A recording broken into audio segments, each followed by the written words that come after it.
आप कहाँ पर बैठे हैं?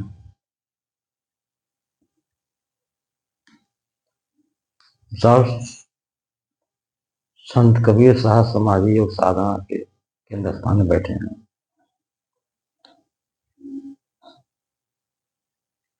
इस साधना स्थल पर कितना दिन हो गया आपको बैठे और कब से बैठ रहे हैं?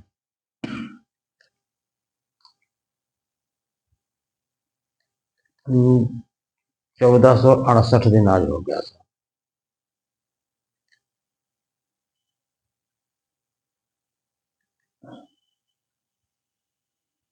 कब से बैठ रहे हैं? 6 नवंबर 23 6 नवंबर 1923 1921। 21 से।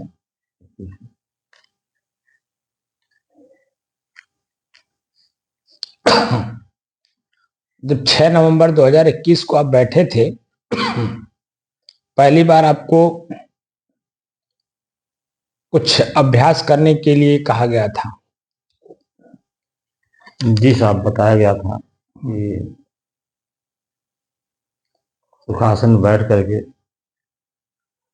अपने सांस पर मन को स्थिर करिए। सांस को देखिए कि सांस हमारा कैसा चल रहा है। एक एक शब्द बताइए। जब शुरू शुरू में बताया गया था, सिर्फ इतना कहा गया था कि श्वास को देखिए। तो जब श्वास को देखने के लिए कहा गया था, तो उस समय में आपके मन में कोई प्रश्न उठा था कि नहीं? शंका इसको कहते हैं। अब साहब, तो कुछ मालूम ही नहीं था कि मतलब ये भी कुछ होता है कि सांस देखा जाता है। बहुत आश्चर्य मालूम हुआ कि सांस कैसे देखा जाएगा। जी नहीं तो प्रश्न उठा ना कि श्वास को कैसे देखेंगे? जी, क्योंकि श्वास तो दिखाई देगा नहीं नहीं। देता है। जी और जब श्वास दिखाई नहीं देगा तो देखेंगे कैसे? जी, तो उसका उत्तर क्या मिला आपको? इसे प्रश्न तो उठा था ना। अनुभव करिए, महसूस करिए। महसूस करिए। अनुभव नहीं, महसूस कर। महसूस करिए। जैसे हवा दिखता नहीं, जी, दिखता बताया गया था कि हवा दिखता नहीं लेकिन महसूस होता है। जी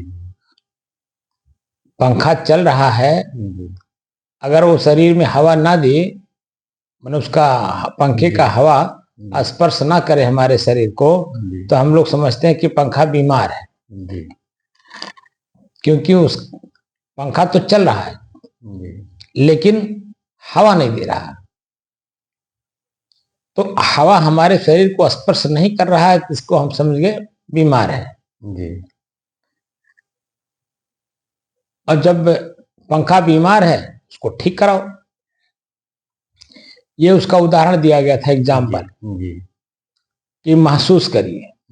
तो जो मन का शंका था वो दूर हुआ कि नहीं? जी, दूर हुआ। तब उस समय से श्वास को महसूस कितने दिन में किया? साहब, समझन 1.5 साल तक लग गया साहब दिखाने में, महसूस करने में। उस 1.5 साल में जो श्वास को देखने की बात कही गई थी, उस दौरान मन कितना भागा? बहुत भाग रहा था।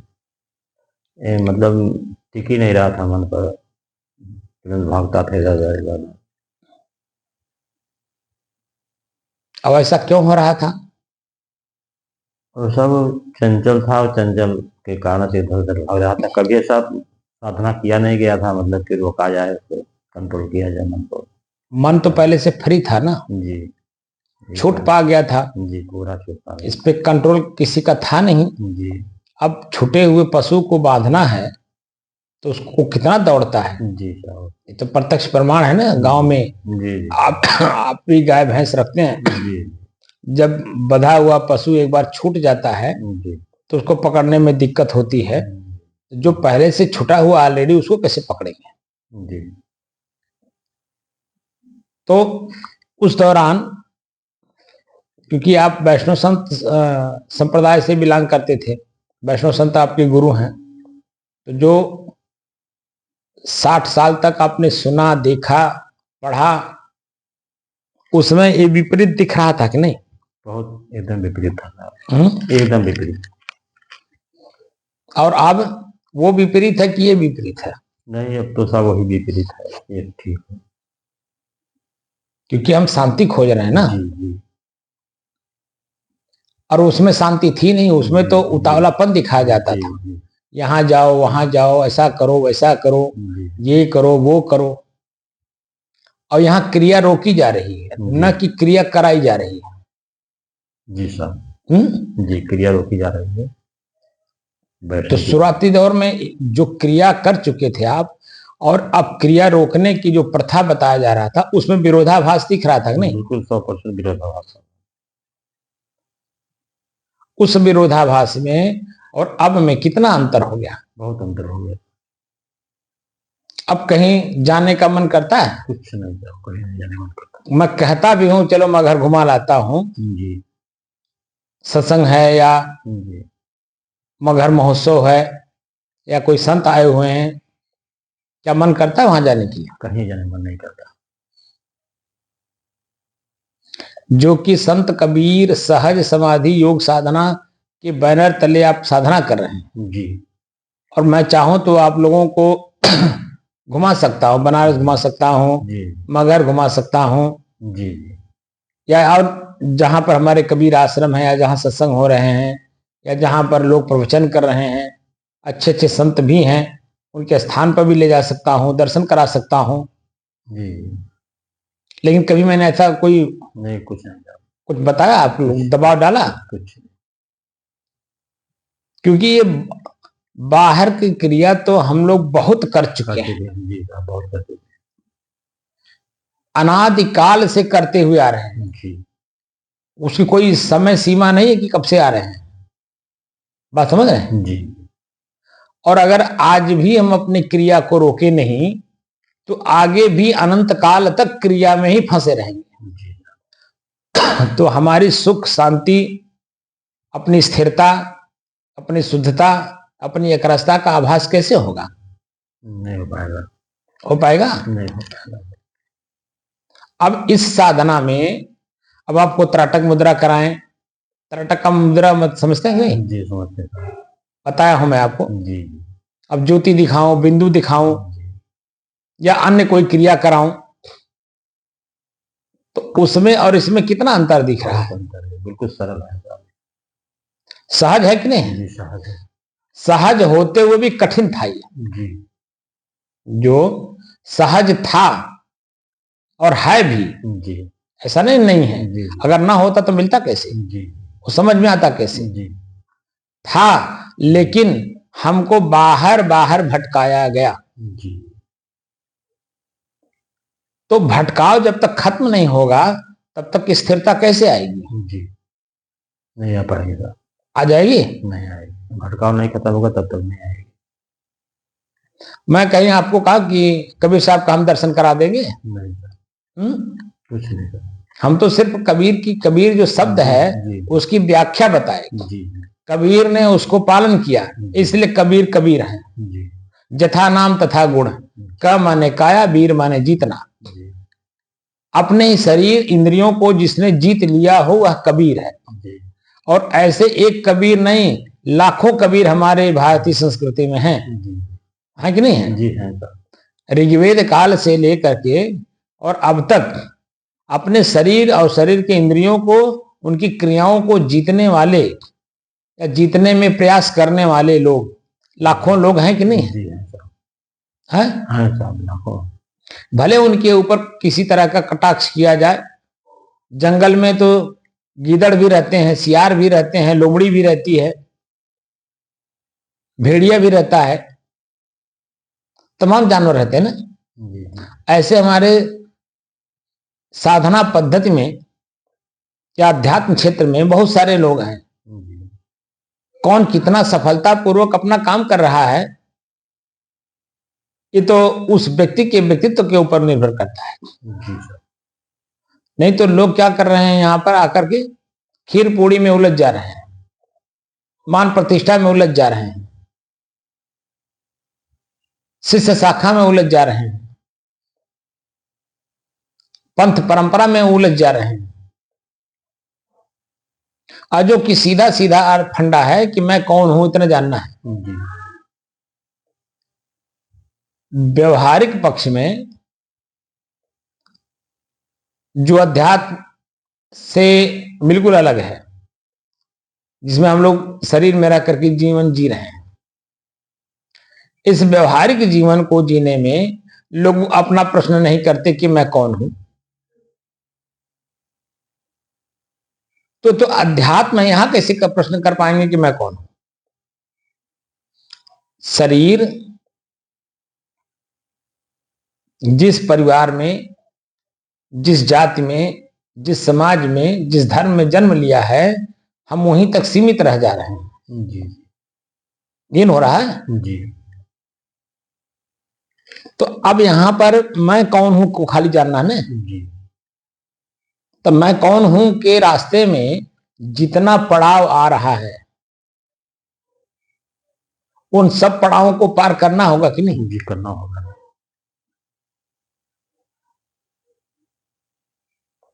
अभी जो शांति से आप बैठते हो, मन में जब कुछ नहीं रहता है जी तो कितना आनंदित महसूस होता है। बहुत बैठे रहे, जब बैठे रहे थे। और यही शुरू में बैठने नहीं देता था अपने मन। जी कुछ नहीं बनने देता, क्योंकि परिवार में, समाज में, गांव में, खेती बाड़ी में, दुकान दौरी में, यहां जाना वहां जाना, नात वात के कार्यों में, तमाम दुनिया भर का उसी में मन दौड़ता है। अब क्या है, अवस्था के अनुसार अवस्था ढल भी रही शरीर की, इसमें भी अब उतनी ताकत बल नहीं रह जा रहा है कि ताकि हम और दौड़ धूप के काम कर लें। तो एक तो अवस्था और दूसरे मन की स्थिति, दोनों एक हो रही है। और जब दोनों एक हो रही है तो मन में शांति है कि नहीं। जी बहुत शांति है। और बहुत सारे भ्रम दूर कर हुए कि नहीं हुए।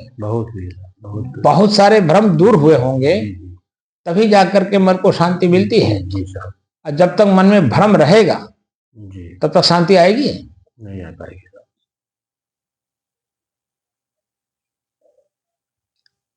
तो ये जो स्थिति है, इस स्थिति को अंतिम क्षणों तक, इसी को कहा जाता है धर्मो रक्षति रक्षित है। जी। धर्म स्वभाव को कहते हैं और स्वभाव 5 तत्वों का है। अग्नि का अपना स्वभाव है, पानी का अपना स्वभाव है, हवा का अपना है, पृथ्वी का अपना है, आकाश का अपना है। तो जो 6वां तत्व है उसका भी तो अपना कोई स्वभाव होगा जी कि नहीं होगा। होगा, बिल्कुल होगा।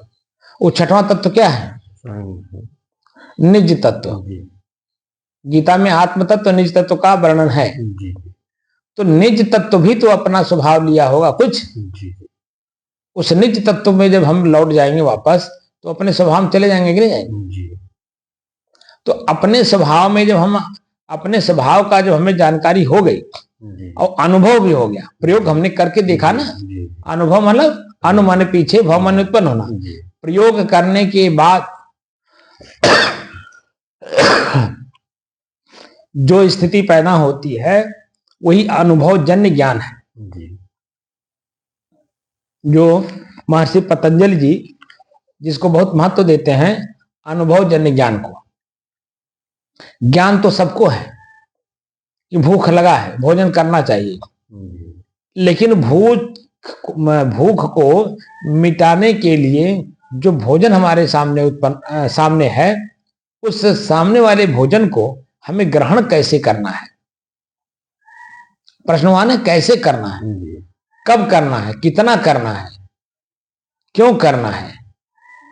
ये जो प्रश्नवाचक चिन्ह है, ये जो हम उसको समाधान करेंगे तो हमें पता चला कि अगर भूख लगी है तो भूख बनी रहे इतना भोजन करना है ताकि चेतना बनी रहे। अब भूख से ज्यादा अगर डोज आप ले लेंगे तो ही शरीर को तनाव देगा, नींद आएगी, आलस्य आएगा, जमुहाई आएगी, चेतना नहीं रहने देगा। जब चेतना में आप रह के काम करेंगे तो निश्चित है कि वर्तमान में मुझे क्या करना है क्या नहीं करना है उसका पूरा ज्ञान होगा, क्योंकि उसका परिणाम भी दिखाई देने लगता है कि मेरी शांति भंग हो जाएगी। जो मेरी शांति वर्तमान में है यह शांति टुकड़े टुकड़े में बट जाएगी, अब उसमें दूसरे के हाथ चली जाएगी। जी साहब। मान लीजिए किसी को आपने कोई अपशब्द कह दिया, आज का जो दौर चल रहा है किसी को कुछ कहने लायक भी नहीं है, कुछ भी आपने अच्छे के रूप में ही अगर कह दिया और उसको बुरा लग गया, अब वो बुरा लग गया उसको तो कितने स्तर तक जाएगा कुछ पता है? नहीं पता। तो हम अपनी शांति को दूसरे के हाथ में दे दिए कि नहीं? जी बिल्कुल दे दिए, शब्द के माध्यम से। उसको ना मारे, ना उसका कुछ छीने, ना उसको कहीं किसी तरह का कोई क्षति पहुंचाया आपने, ना हाथ से, ना पैर से, ना आंख से, ना कान से, लेकिन शब्द बोल दिए आप। अब शब्द बोल करके आप अपनी शांति को भंग कर दिए। इसीलिए सदगुरु कबीर कहते हैं ना कि शब्द संहारे बोलिए, शब्द के हाथ न पाओ। एक शब्द औषधि करे, एक शब्द करे घाव। तो औषधि का यहां तात्पर्य क्या हुआ? सुख, अच्छा काम करना। औषधि का मतलब होता है जो शांति आपकी है वो यथावत बना रहे, जैसी है। हम शांति तो खोज रहे हैं, शुद्धता, स्थिरता, शांति, एक रस्ता, इन खोज रहे हैं, तो वो हमारा भंग ना होने पाए। और ये किसके लिए है? आम आदमी के लिए नहीं है। आम आदमी उसको खाली पढ़ता है, याद करता है, सिर्फ दूसरे को सुनाता है। उसका अस्तित्व तो क्या है जीवन में कुछ नहीं उसको पता है। यह साधकों के लिए है। मैंने आप लोगों को बताया था ना कि सदगुरु कबीर सिर्फ 2 लोगों को वहां बीजक में 2 लोगों का नाम खाली लिया है, तीसरा चौथे का नाम है नहीं है। किसका किसका? संत और सतगुरु का। संत का? साधु संत। साधु और संत का। साधु मतलब विद्यार्थी, आध्यात्मिक संत होने के लिए, और संत वह है जो अपने मन, इंद्रिय, शरीर को शांत कर लिया हो और शांत स्थिति में एक रस बना हो। वो कितनी भी परिस्थितियां बुरी आए उसके उनके सामने, लेकिन वह उसमें ना मिले, ना घुले, अपनी शांति को अपने आप में बनाए रखें। उन्हीं को तो संत कहा जाएगा। तो 2 ही लोगों को वहां उन्होंने कहा है, लेकिन पढ़ते कौन लोग हैं? जो साधु बन करके भी साधु नहीं है, क्योंकि वो खीर पूड़ी में भूल गए कि मैं साधना करने आया हूं, अपने शरीर, मन, इंद्रियों को अपने बस में करने आया हूं। पता चला कि वो और उसी में उलझ गए। हमको भी लोग उलझाते हैं, कहते हैं इतने बड़े मठ के महंत बन गए, आपके पास 4 पहिया गाड़ी नहीं है चलने के लिए। अब बता दीजिए मैं उनको क्या समझाऊं? जिनका लक्ष्य बहिर्गत है भौकाल बना के चलने के लिए, तो क्या संत भौकाल बना के चलता है? संत के बारे में लिखा है हमारे संतों ने कि राजा चलने हाथी घोड़ा पालकी सजाए के, संत चले भुइया भुइया चिमटी बचाए के। राजा चले हाथी घोड़ा पालकी सजाए के, और साधु चले भुइया भुइया।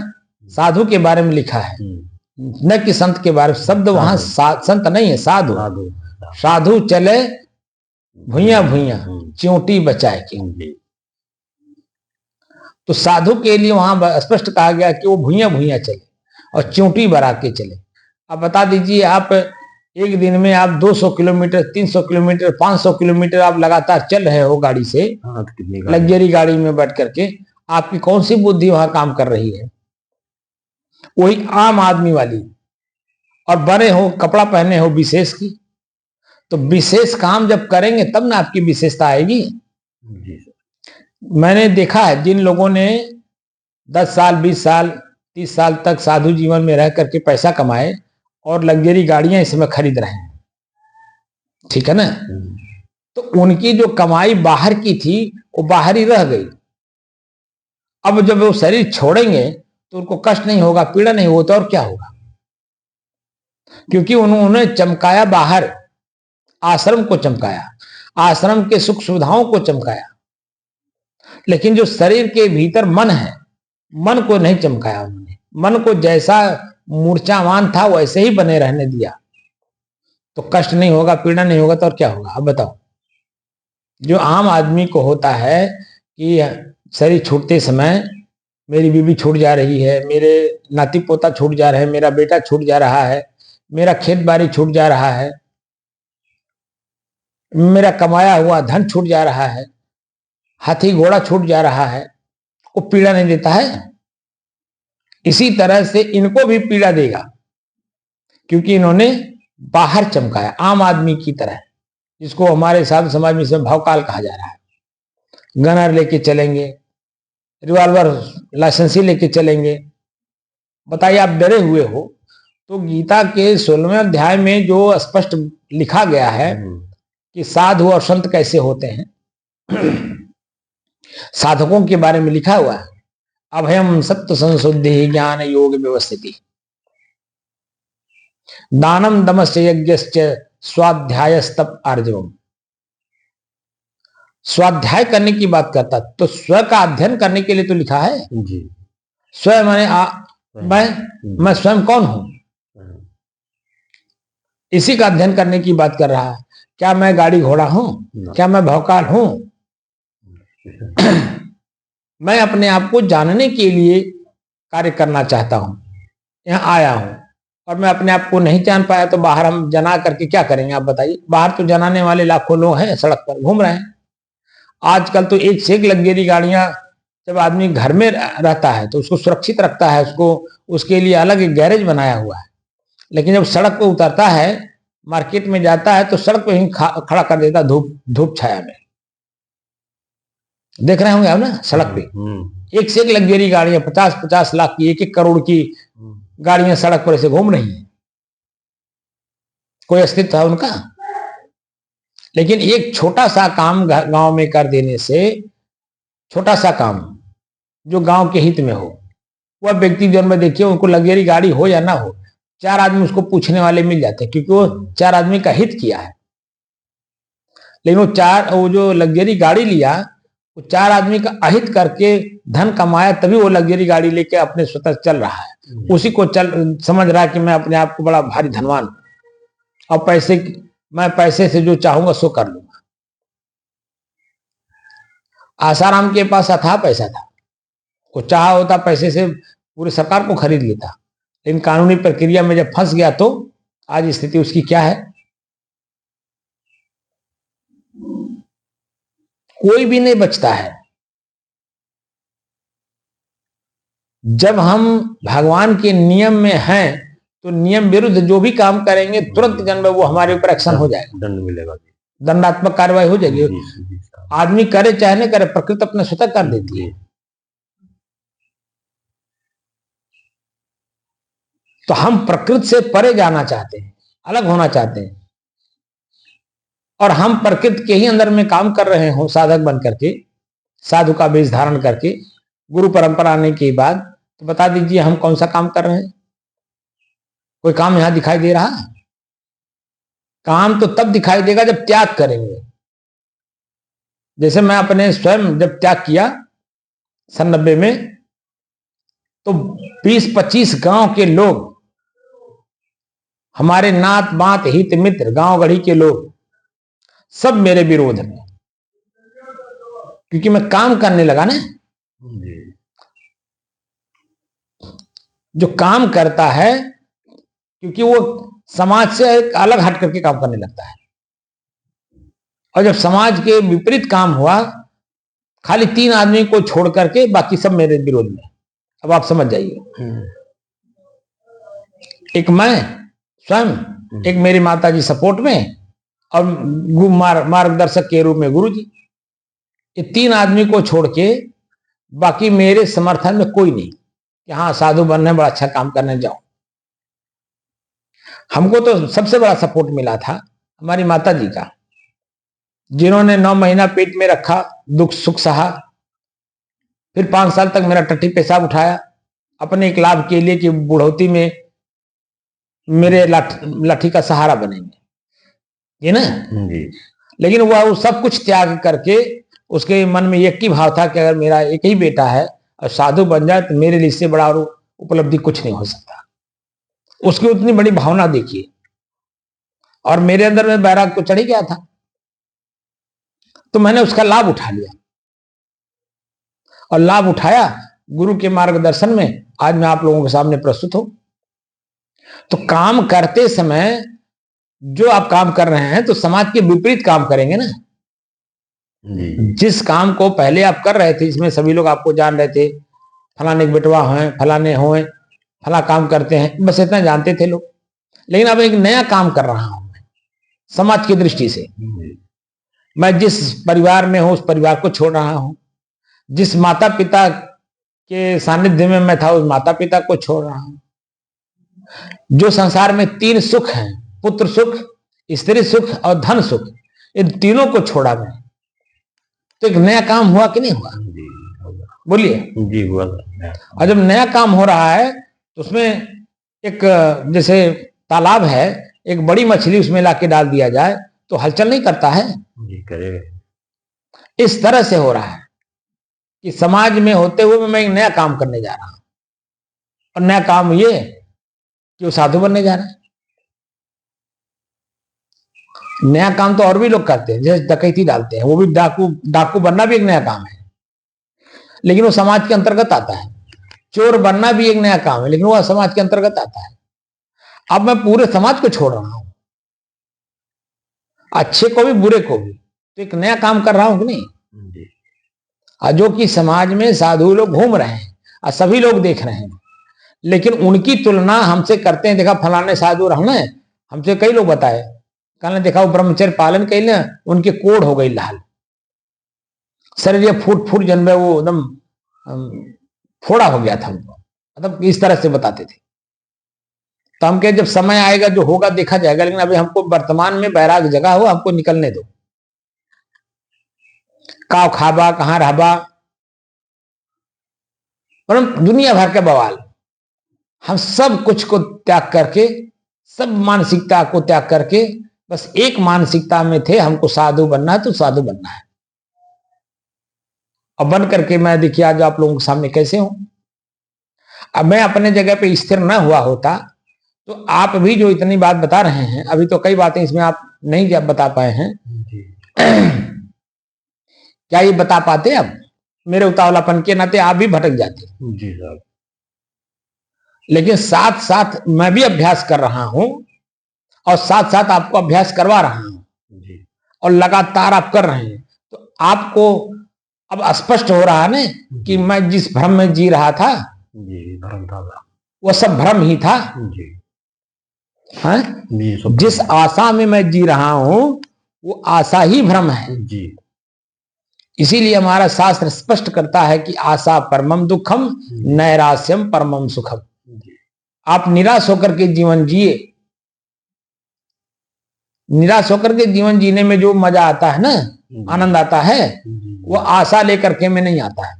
क्योंकि जब वो पॉइंट आएगा तो वहां आपको जो आशा करके काम कर रहे हैं वो आशा में पानी फिर जाएगा। वहां तो आपको ऐसा लगेगा यार मैं क्या किया, कुछ नहीं किया। तब वहां आपको एक चेतना जागृत होगी, और वही चेतना पहले लेकर के हम काम करें तो, अरे भाई हम मान लीजिए गृहस्थी में हैं, आपकी बात कर रहा हूं, मान लीजिए गृहस्थी में हैं, बच्चे है ही हैं, नाती पोता है ही है, बहू है ही है, तो उनको देख रेख करते हुए हमको आगे बढ़ना है। तो क्या देख रेख करना है? हमारी जो कैपेसिटी है, हमारी क्षमता, तो हम अपनी क्षमता में ही तो उनको रखेंगे कि वो क्षमता से बाहर जाके करेंगे। नहीं, क्षमता के अंदर ही रहेंगे। अब हमारे पास साइकिल खरीदने की क्षमता नहीं है, हाँ इतना है कि रोज जो है सुबह से शाम, सुबह भी और शाम भी दाल चावल रोटी सब्जी हम खिला सकते हैं, कपड़ा पहना सकते हैं, इतनी हमारी क्षमता है। तो हम साइकिल कहां से खरीदें? और जब साइकिल खरीदने की ताकत नहीं तो हम कार कहां से खरीद लेंगे? मान लीजिए हमारे परिवार के सदस्य किसी ने भी कह दिया कार होता तो बड़ा अच्छा होता, परिवार कहीं जाता है तो इधर उधर देखना पड़ता है, समय से आता नहीं है, ये है नहीं, वो है नहीं। तो बता दीजिए हमारे साइकिल खरीदने की क्षमता नहीं है तो मैं कार कहां से खरीदूंगा बताओ? तो हमको उन सबको जो भी हमारे परिवार के सदस्य हैं उनको ये कहना होगा ना कि भाई देखो हमारे पास इतनी क्षमता है, हम इसी में चल सकते हैं। अगर आपको इससे ज्यादा की अगर क्षमतावान की कोई काम करना है तो भैया आप अलग कोई काम करो ताकि आप क्षमतावान बनो, आप कार में चलो। हम लोग तो भाई कार में नहीं चल पाएंगे, साइकिल खरीदने की तो हमारी हिम्मत नहीं है। तो हम कार कहां से खरीद देंगे आपको? तो इसका मतलब हमको चोरी, बेईमानी, डकैती, तमाम तरह के रास्ता पकड़ना पड़ेगा, छल कपट का रास्ता पकड़ना पड़ेगा। और वैसे जब हम इसी में चलेंगे तो सहज भाव से जब हम कमाते हुए आगे बढ़ेंगे तो कभी न कभी कोई ऐसा समय आता है कि आपके पास 10 लाख, 15 लाख, 20 लाख कमाते कमाते पैसा इकट्ठा हो जाता है। तो उस समय में आप 10 लाख की गाड़ी ले लीजिए और फिर सबको चलाइए उसमें बैठा करके। लेकिन वर्तमान में कहिए कि हम कार ले लें, हमारे पास क्षमता नहीं है, तो हम कैसे कर लेंगे? वही स्थिति देखिए यहां आपके साथ हुई। कार शुरू में हमने कहा कार खरीद लीजिए, लेकिन कार कहां खरीद मिला? कार खरीदने का मतलब क्या हुआ कि मन को शांत कर लीजिए, लेकिन मन शांत हुआ था? लेकिन नहीं, कमाई करते करते करते करते करते करते करते करते आज 1465 दिन 68 दिन हो गए हैं जी। अब आप जितना वर्णन किए हैं वो कमाई का ही वर्णन किए हैं, जो आपने कमाया है कि अब बैठ जाता हूं तो उठने का मन नहीं करता है। ये कमाई नहीं तो और क्या है? और यही शुरू में 2 घंटा बीतते बीतते ही मन में आ जाता था यहां से जल्दी से उठूं और घर जाकर के काम करना है, समय से करना है, ये मन में होता था ना शुरू शुरू में। लेकिन वही अब देखिए कमाई करते करते करते एक स्थिति ऐसी आ गई कि अब उठने का ही मन नहीं करता है। ऐसा होता नहीं होता है? तो मन की जो स्थिति है वह मन की स्थिति हमको इतना डामाडोल करती है, इतना भयभीत करती है कि मैं अपनी स्थिति में नहीं रह पाता, बल्कि मन की बात मान लेता हूं। और वही मन की बात मानने से ही हम जन्म जन्मांतर दुख सुख भोगते चले आ रहे हैं। अब यहां हमको मन की बात को नहीं सुनना है, तो कैसे मन की बात सुनते हैं और कैसे मन की बात नहीं सुनना है, अब इस पे हमको पॉइंट पे जाना है। जी, जी। तो श्वास अलग महसूस हो गया कि नहीं? श्वास को जब दिखाया गया तो देखते समय में ही अगर 2 चीजें ना होती, मैं और मेरा श्वास है ना, मैं श्वास तो हूं नहीं, जी, जी, तो ये देखते देखते महसूस हो गया कि नहीं श्वास अलग है, मैं श्वास से अलग हूं। ये बात स्पष्ट हो गई थी कि नहीं? बिल्कुल स्पष्ट हो गई।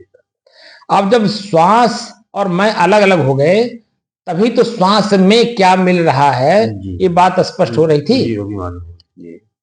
जब 2 चीजें तो क्लियर हो गई, मैं और मेरा श्वास, तो मैं अपने आप में अलग हूं, मेरा श्वास अलग है। श्वास अलग है तभी मैं देख पा रहा हूं, अगर श्वास अलग ना होता तो मैं देख नहीं पाता। अब श्वास में शब्द आया है, श्वास में क्या दिखाई दे रहा है? तो मैं का मतलब क्या हुआ? श्वास में और कुछ भी मिला है क्या लगता है? अरे मिला ना होता तो दिखाई कैसे देता?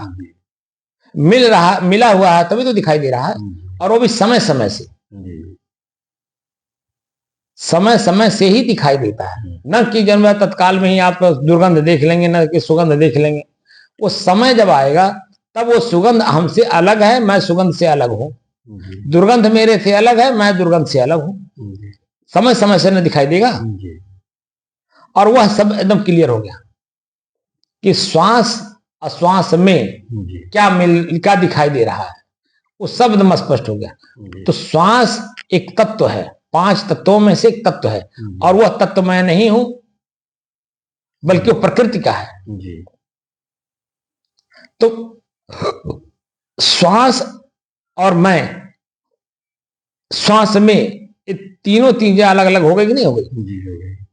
तो 2 चीजें मेरे से अलग हो गई, एक चीज मैं स्वयं जो हूं वो अपने आप में स्थिर हो गया। तो शुरुआत कहां से की है? श्वास को देखने में। अब श्वास को देखते देखते देखते देखते अब अन्य चीजें भी हमसे स्पष्ट अलग अलग हो रही हैं। आंख को दिखाया कि आंख से रूप को देखो, आंख अलग है, रूप अलग है, मैं देखने वाला अलग हूं। 3 चीजें स्पष्ट होती गई। होता क्या नहीं होता? तो ये सारी चीजें वो कहां तक जा रही हैं? अभी तक भी जो है हम लोग जो भी अभी चर्चा कर रहे हैं धर्म के बारे में, योग्यता के बारे में, या अन्य चीजों के बारे में जो हम लोगों ने चर्चा करते हुए यहां तक आ रहे हैं, अभी मैंने स्पष्ट नहीं किया कि मैं यही हूं। अभी जो चीजें दिखा रहा हूं उस चीज को देखने की 3 तरह से देखिए। जैसे मान लीजिए अभी धर्म के बारे में था, तो धर्म किसको कहते हैं? धर्म धारण करने को कहते हैं, क्योंकि धृ धातु से धर्म शब्द बना है जिसका अर्थ होता है धारण करना। तो धार्यते इति धर्म है। तो एक धारण करने वाला अलग है और धारण करने वाली वस्तु अलग है। तो जब हम धर्म किसको धर्म मानिए, दया को, क्षमा को, संतोष को, धैर्य को, विचार को, ये भी हमारे शास्त्र में इसको भी धर्म माना है। तो जिसको हम धारण किए वही तो धर्म हुआ। हम उसी तरह से धर्मवान बने। ठीक है, लेकिन उस दया को धारण कौन कर रहा है? अभी 3 चीजें अलग अलग हो रही हैं। धारण करने वाला अलग, धारण करने वाली चीज अलग, और धारण करने वाली जो शक्ति है वो अलग। 3 हो गए कि नहीं हो गए? तो शक्ति भी मैं नहीं हूं। जो बाहर की शक्ति की हमें जरूरत पड़ती है वो मैं हूं नहीं। मैं तो उनका जानने वाला, प्रयोग करने वाला हूं, सबको जानने वाला हूं। तो मैं कितना शक्तिमान होऊंगा आप बताइए?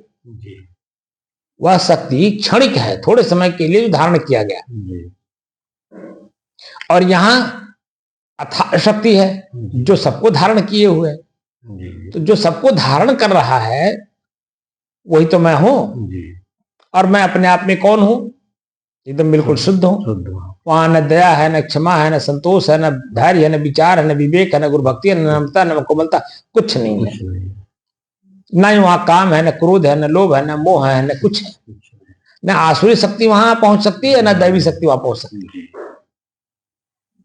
अब समझ रहे हैं? तो वहां हमें पहुंचना है। तो 3 चीजें स्पष्ट होनी चाहिए, जैसे आंख, रूप और मैं, कान, शब्द और मैं। 3 चीजें हुई कि नहीं हुई? ऐसे धारण करने वाला, धारण करने वाली वस्तु और धारण करने वाला जो शक्ति है, तीनों अलग अलग हो जाएंगे। अब जिस चीज को हम धारण करेंगे समाज हमको उसी तरह से मानेगा। जैसे मैं त्याग को अपनाया हूं, वैराग्यवान बनना चाहता हूं, तो त्याग का रास्ता अपनाया और वैराग्य को धारण किया। तो वैर और राग, ना किसी से दुश्मनी करनी है ना किसी से दोस्ती करनी है, और त्याग मार्ग में चलना है। तो हमने इसको अपना लिया है तो हमको उसी रास्ते पे चलना है, या और भी कुछ समय धारण करना होगा? नहीं, कुछ नहीं। तो मैं धारण किया हूं वैराग्य को, रास्ता क्या चुना हो? त्याग का। तो मैं वैराग्यवान हूं कि नहीं हूं? क्योंकि मैंने उसको धारण कर लिया। अब उसी रास्ते पे हमको चलना है, त्याग वाले पे। तो त्याग का मतलब होता है वहां संग्रह नहीं होगा, वो झलकनी चाहिए। त्याग में क्या होता है? मान लीजिए हमारे पास मोबाइल है, बड़ी कीमती है, 20,000 की है। कोई आया, समाज का ही आदमी आएगा ना, और मनुष्य ही आएगा, हमसे मांगेगा कि भैया जरा, महात्मा जी जरा 1 मिनट हमको दे दीजिए, एक कॉल करनी है। हमने अगर दे दिया तो ही त्याग दिखाई देगा। दे दिया तो त्याग दिख रहा है, क्योंकि उसका काम हो रहा है। वो अपना काम कर लिया, संतुष्ट हो गया, मेरा मोबाइल वापस कर दिया। लेकिन वही जब मैं नहीं दूंगा तब मेरा त्याग नहीं झलकेगा। तो मैं उस समय में वैराग्यवान हूं कि नहीं? क्योंकि मैं वैर और राग दोनों से ऊपर हूं। क्योंकि राग मोबाइल में होगा, क्योंकि मैं 20,000 का खरीदा हूं। तो 20,000 का खरीदा हूं, ये जो भाव है वो राग पैदा करता है। और वही जब मैंने कुछ भी सोचा नहीं और दे दिया तो वहां वैर से ऊपर हो गया। मतलब दोनों में जो मानवता की अपनी एक ऊंचाई है वो बनी रहेगी। क्योंकि मनुष्य मनुष्य एक दूसरे के पूरक नहीं बनेंगे तो कौन किसका बनेगा? आप समझ रहे हैं? तो वैराग्य धारण किया हूं, त्याग मार्ग अपनाया हूं। तो अगर मैं उसको धारण किया हूं तभी हम समाज में एक प्रतिष्ठित साधु के रूप में है। जब तक वो त्याग में धारण किया हूं तब तक, अब वैराग्यवान हूं तब। लेकिन अभी मैं उसी में कहीं राग कर लिया तब क्या होगा? खत्म हो जाएगा। तो पता नहीं, मेरा त्याग अपने आप में खत्म हो जाएगा कि नहीं? तो मेरा त्याग स्वयं में हमें बना करके रखना होगा कि नहीं? जी तो उसमें क्या करना होगा?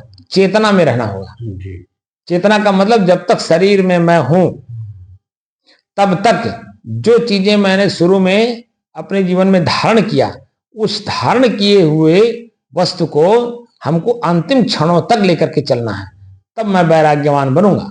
अन्यथा अभी तो मैं साधु हूं। साधु का मतलब विद्यार्थी, समझे कि नहीं आप? जी विद्यार्थी ही कभी फेल होता है, कभी पास होता है, कभी फेल होता है, कभी पास होता है, वही तो आगे बढ़ता है। जी ये नहीं कि वहीं अपने आप को समाप्त कर लिया जाए। नहीं फेल हो गए तो समाप्त कर लिए, नहीं। फेल हो गए तो हमें एक चेतना दे दिया स्वयं को आत्मविश्लेषण करने के लिए कि मैं कैसे फेल हुआ और क्यों फेल हुआ, कैसे फेल हुआ और क्यों फेल हुआ। जब भी अपने अंदर में प्रश्न उठाता है तो अपनी कमी देखता है और अपनी कमी को दूर करता है, तो अगले जो परीक्षा है अगले साल का, उस परीक्षा में हम पास हो जाएंगे। लेकिन जब चलेंगे तब, और वहीं अपने आप को समाप्त कर लेंगे। जैसे आजकल के बच्चे हैं, ऑन द स्पॉट कोई चीज चाहिए उनको। अब फेल हो रहे हैं या फेल हो गए हैं, पता चला जहर खा लिए, पता चला फांसी लटक गए, पता चला घर छोड़ दिए। तो ये सब इसी सबको कहते हैं ना समझी।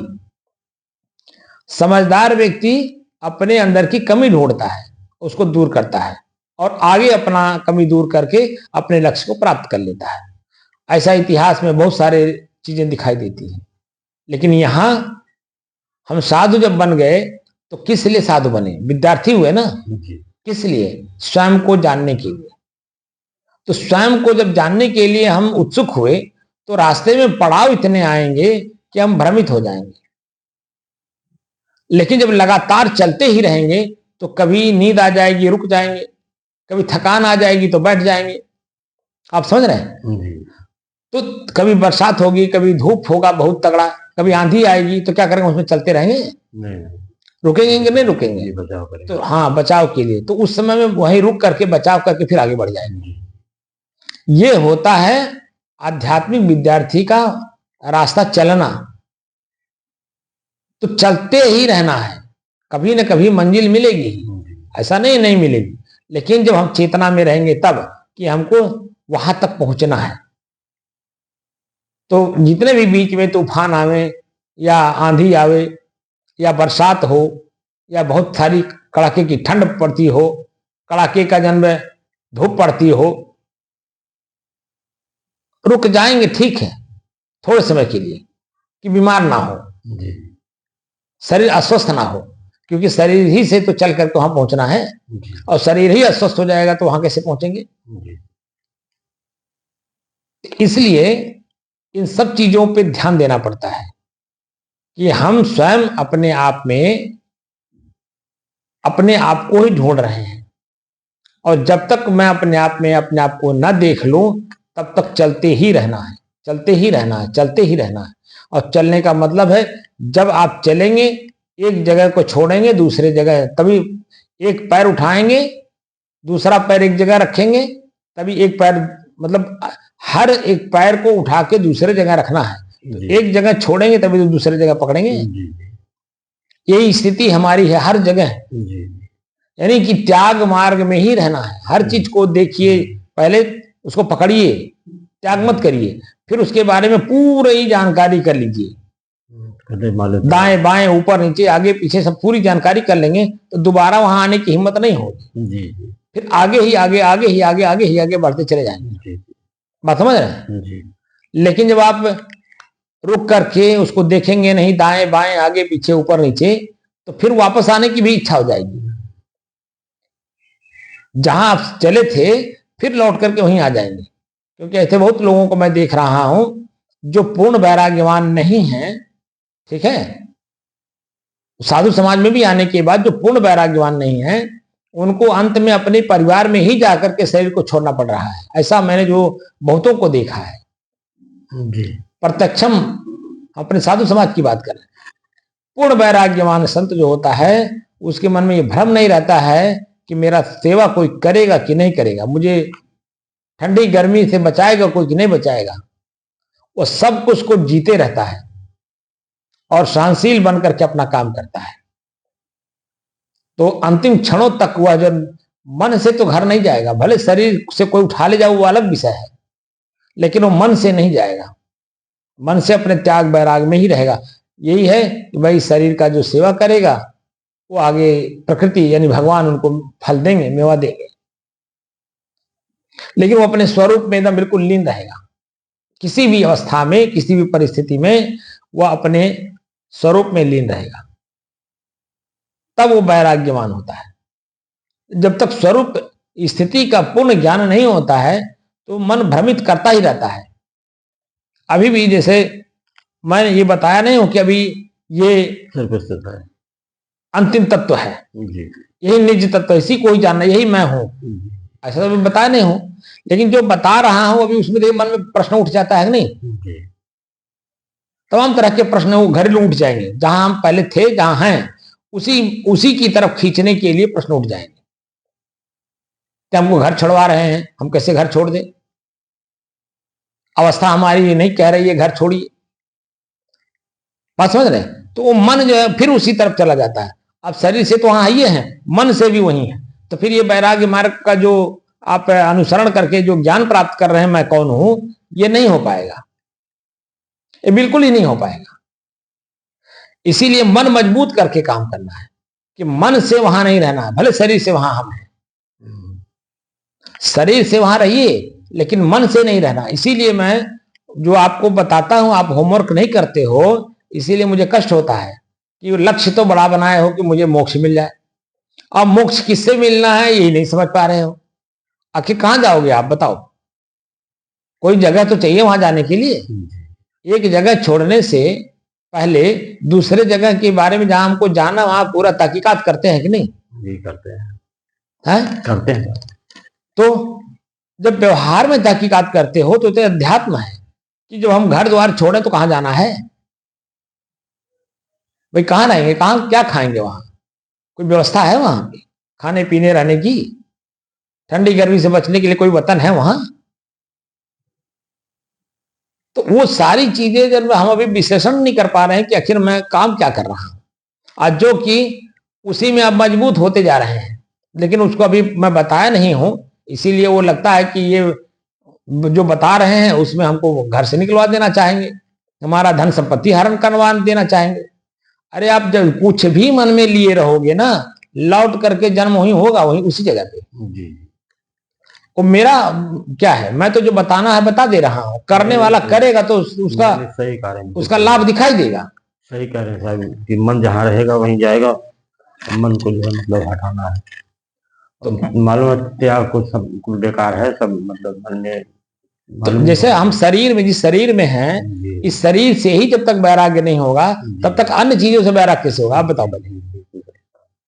हम जिस घर में हैं वो हमारा परमानेंट घर ना है, हम चाहे ठंडी हो, चाहे गर्मी हो, चाहे बरसात हो, चाहे मूड घाट हो, चाहे जो विश्व का कोई गांव हो, शरीर से तो रहेंगे और शरीर में ही जिसमें हम उसी में आसक्त हैं, और पहले सबसे पहले उसी से वैराग करना है। हम लोगों के यहाँ त्याग मार्ग में तुरंत नहीं ला करके उनको त्याग का वो सिस्टम दे दिया जाता है, घर में ही रह करके पहले भक्त क्यों बनाया जाता है, इसीलिए कि घर में ही रह करके वो त्याग परंपरा को देखे जाने समझे, ठीक है।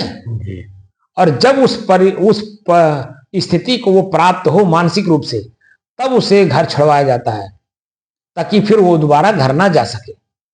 अगर घर वापस चला ही गया तो त्याग मार्ग में आने से उसका क्या लाभ हुआ? कोई लाभ नहीं, कोई लाभ नहीं। तो उसको वहीं से बैराग कराया जाता है, ठंडी गर्मी, भूख प्यास, मान अपमान सब कुछ सहन करने की क्षमता वहीं उसकी बढ़ाई जाती है।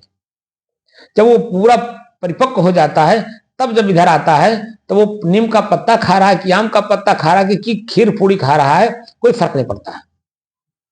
बात समझ रहे हैं? वहां तो ये है कि शरीर निर्वाह सिर्फ लेना, जब तक मैं शरीर, इसको प्रारब्ध कहते हैं, जब तक प्रारब्ध है तब तक हमें को शरीर में रहना है।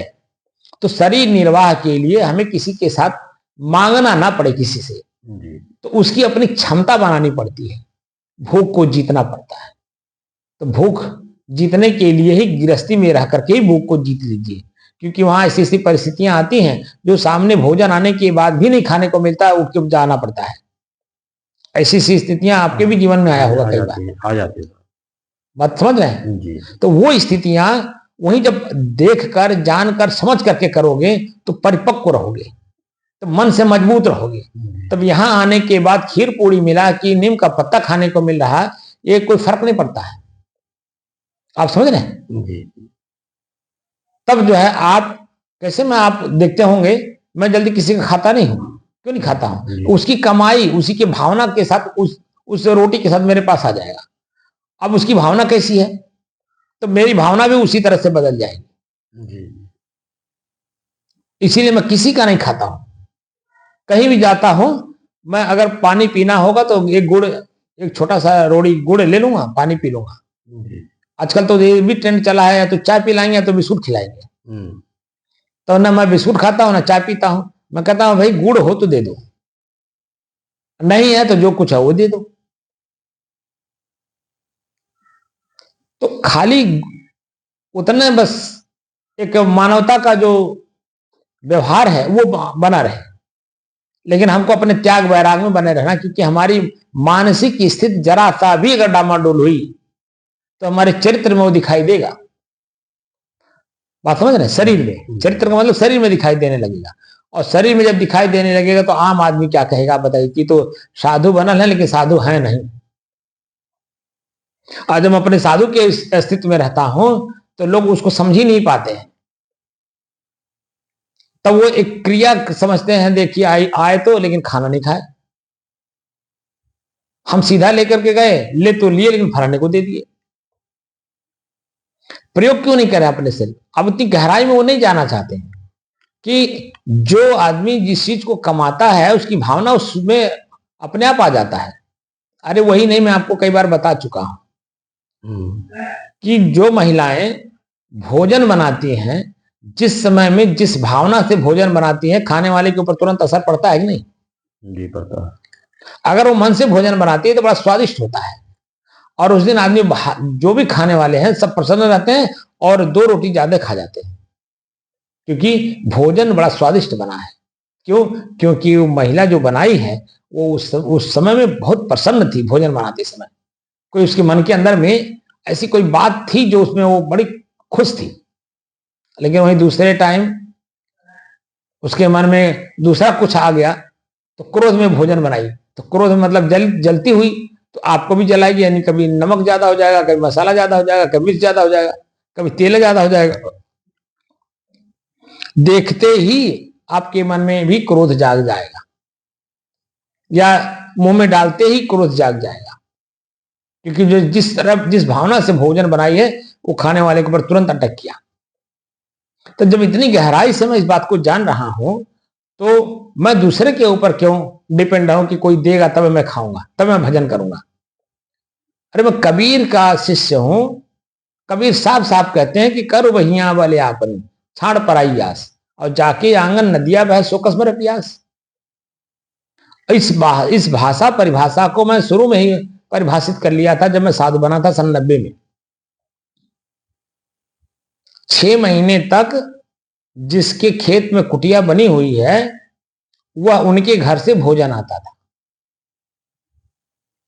अब मैं वहां बोल नहीं पाता था क्योंकि वो गुरुजी के माध्यम से आता था, गुरुजी के लिए आता था, तो गुरुजी के साथ साथ मेरा भी आता था। तो मैं चावल अलग देखता था, कच्चा मोटा, और रोटी एकदम अधपके। दाल देखता था, दाल और पानी अलग अलग। सब्जी भी जन सब्जी में पानी भरा रहे, मतलब कोई स्वाद मतलब भोजन में नहीं रहे, और उल्टा पेट और खराब करे। तो मेरे मन में आया कि मैं जब परिपक्व हो गया कि मुझे यहां छोड़ के नहीं जाना है, तब मैंने गुरुजी से कहा, गुरुजी ये भोजन हम लोग कब तक करेंगे, क्यों नहीं यहीं बनाया जाए? तो गुरुजी बड़ा खुश हुए, कहे बेटा तो मैं ही चाहता हूं, क्योंकि ये भोजन तो हमको भी करने का मन तो नहीं करता है, लेकिन मजबूरी है भाई, करें क्या करें, क्योंकि अपने पास सीधा पिसान भी नहीं है, और दूसरा बनावे कौन? मैं भोजन बनाऊं कि भजन करूं? तो जब आश्रम में बनने लगा तो धीरे धीरे धीरे जब भाई सीधा पिसान की जरूरत पड़ेगी कि नहीं पड़ेगी? जी। तो ये रहता था कोई ला के देगा तब बनेगा। अब कोई क्यों ला के देगा? और कोई जरूरी है कि रोज जो कोई ना कोई लेके आएगा? तो ऐसी दृष्टि में हम लोग कभी कभी एक एक हफ्ता भूखे रह लिए हैं गुरु चेला। तो 1 बीघा गुरुजी के नाम की खेती थी, अपना जमीन बेच करके वहां खरीद लिए थे, जहां पैतृक संपत्ति उनकी थी उसको बेच दिया और बेच करके वही कुटी के बगल में ही खरीद लिए थे 1 बीघा जमीन। तो वो वही वो जोतते बोते थे जिसके खेत में कुटिया थी। तो वो नेता आदमी वो जोते बोवे का, वैसे खाली बो दें तो अगर हो गया तो ठीक है, नहीं हो तो ठीक है। और कुछ देते होते भी नहीं थे आश्रम, बस वो अपना काट करके अपने घर ले जाते थे। तो मैंने कहा कि गुरुजी अगर आप कहें तो इसको क्यों ना खेती किया जाए अपना। तो गुरुजी बड़ा प्रसन्न हुए। तो मैं तो अनट्रेंड था, कुछ जानता भी नहीं था खेती बुती बारे में। तो वो साथ साथ हमारे वो खेती का काम भी करते थे, वो हमको सिखाए हर तरह का। तो करो बहिया बल अपनी, अपना बाहुबल करो, अपने भूख को मिटाने के लिए जो भोजन दिया जाए वो दूसरे के आश्रित ना हो। कोई अपने से कोई लाके देता वो अलग विषय है, क्योंकि उसकी भावना पवित्र है तब लेके आ रहा है। जब तक किसी की भावना पवित्र नहीं होती है ना, तब तक किसी को भी एक सीधा पैसा नहीं देगा, 1 रुपया भी नहीं देगा। सीधा पैसा तो दूर की बात है, लेकिन जब भावना पवित्र होती है तभी किसी को कुछ देता है। तो वह तो दूसरी बात हो गई। भावना पवित्र है तो लेना कोई बुरा भी नहीं है, कोई अगर चल करके लाके दिया है तो। लेकिन हम किसी के घर पे जाके मांग के ले रहे हैं, ये हमारी कमजोरी है। हम अपनी कमजोरी को दूर करें। तो खेती किए, खेती करने के बाद ये हुआ कि अब 10 मूर्ति अगर यहाँ बैठ, 10 मूर्ति का मतलब 10 साधु, हम लोग मूर्ति कहते हैं साधु को। तो 10 मूर्ति भी अगर बैठ करके भोजन करें और भजन करें तो कम ना पड़े। वो व्यवस्था हो गई क्योंकि खेती होने लगी। और जो लोग ला करके देते थे वो अलग। 2 साल पे 3 साल पे भंडारा होता था, भंडारे में कुछ राशन पानी बच जाता था वो। तो उससे क्या हुआ कि अब उस स्थान पे अब धीरे धीरे धीरे धीरे ये हुआ कि भाई 10 मूर्ति भोजन करें भजन करें बस। तो वो स्थिति हमने खुद पैदा की है। करो बहिया बले आपनी, इसको हमने साक्षात एकदम दर्शन दिया अपने आप में।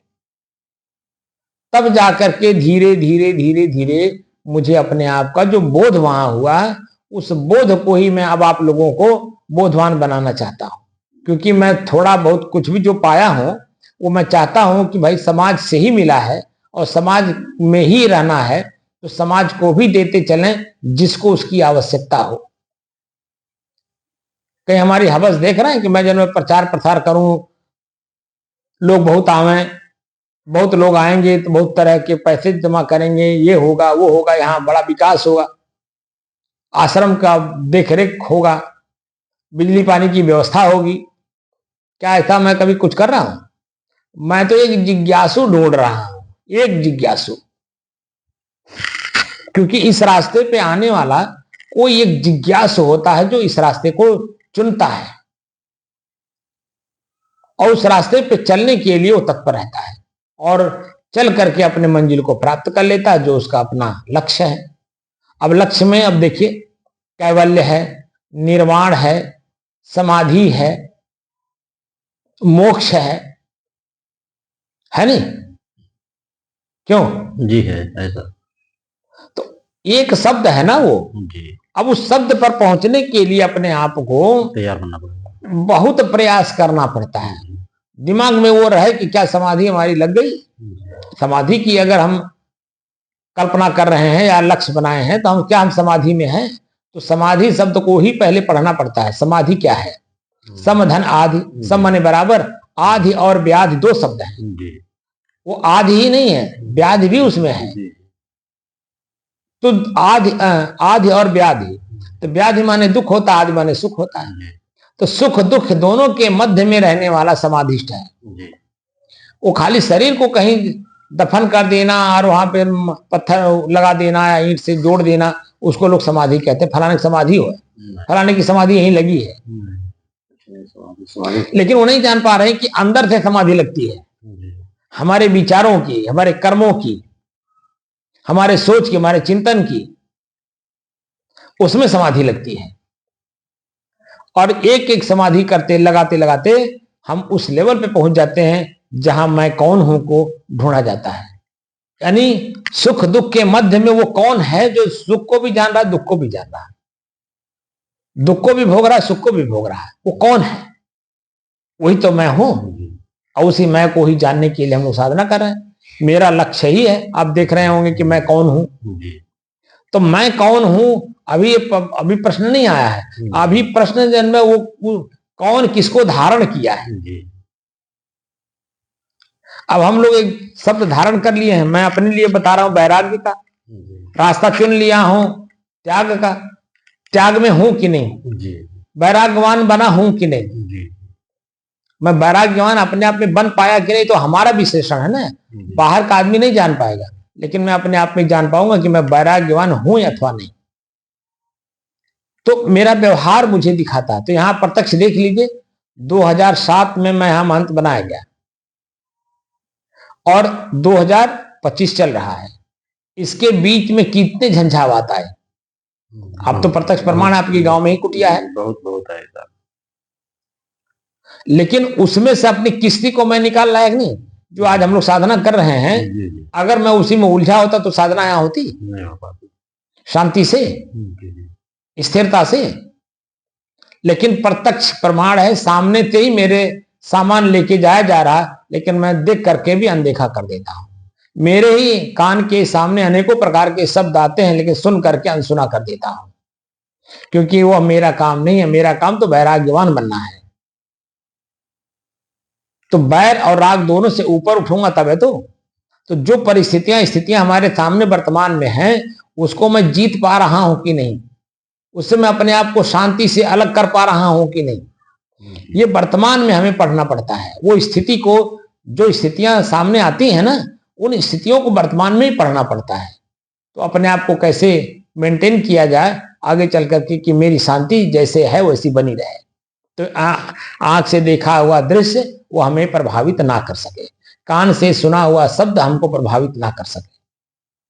अब समझ रहे हैं? जब वो प्रभावित नहीं करेगा तो मेरी शांति जैसी है वैसी बनी रहेगी ना जी, बनी रहेगी। तभी तो मैं वैराग्यवान अपने आप को बन पाऊंगा, त्याग का अनुसरण करूंगा और वैराग्यवान बना रहूंगा।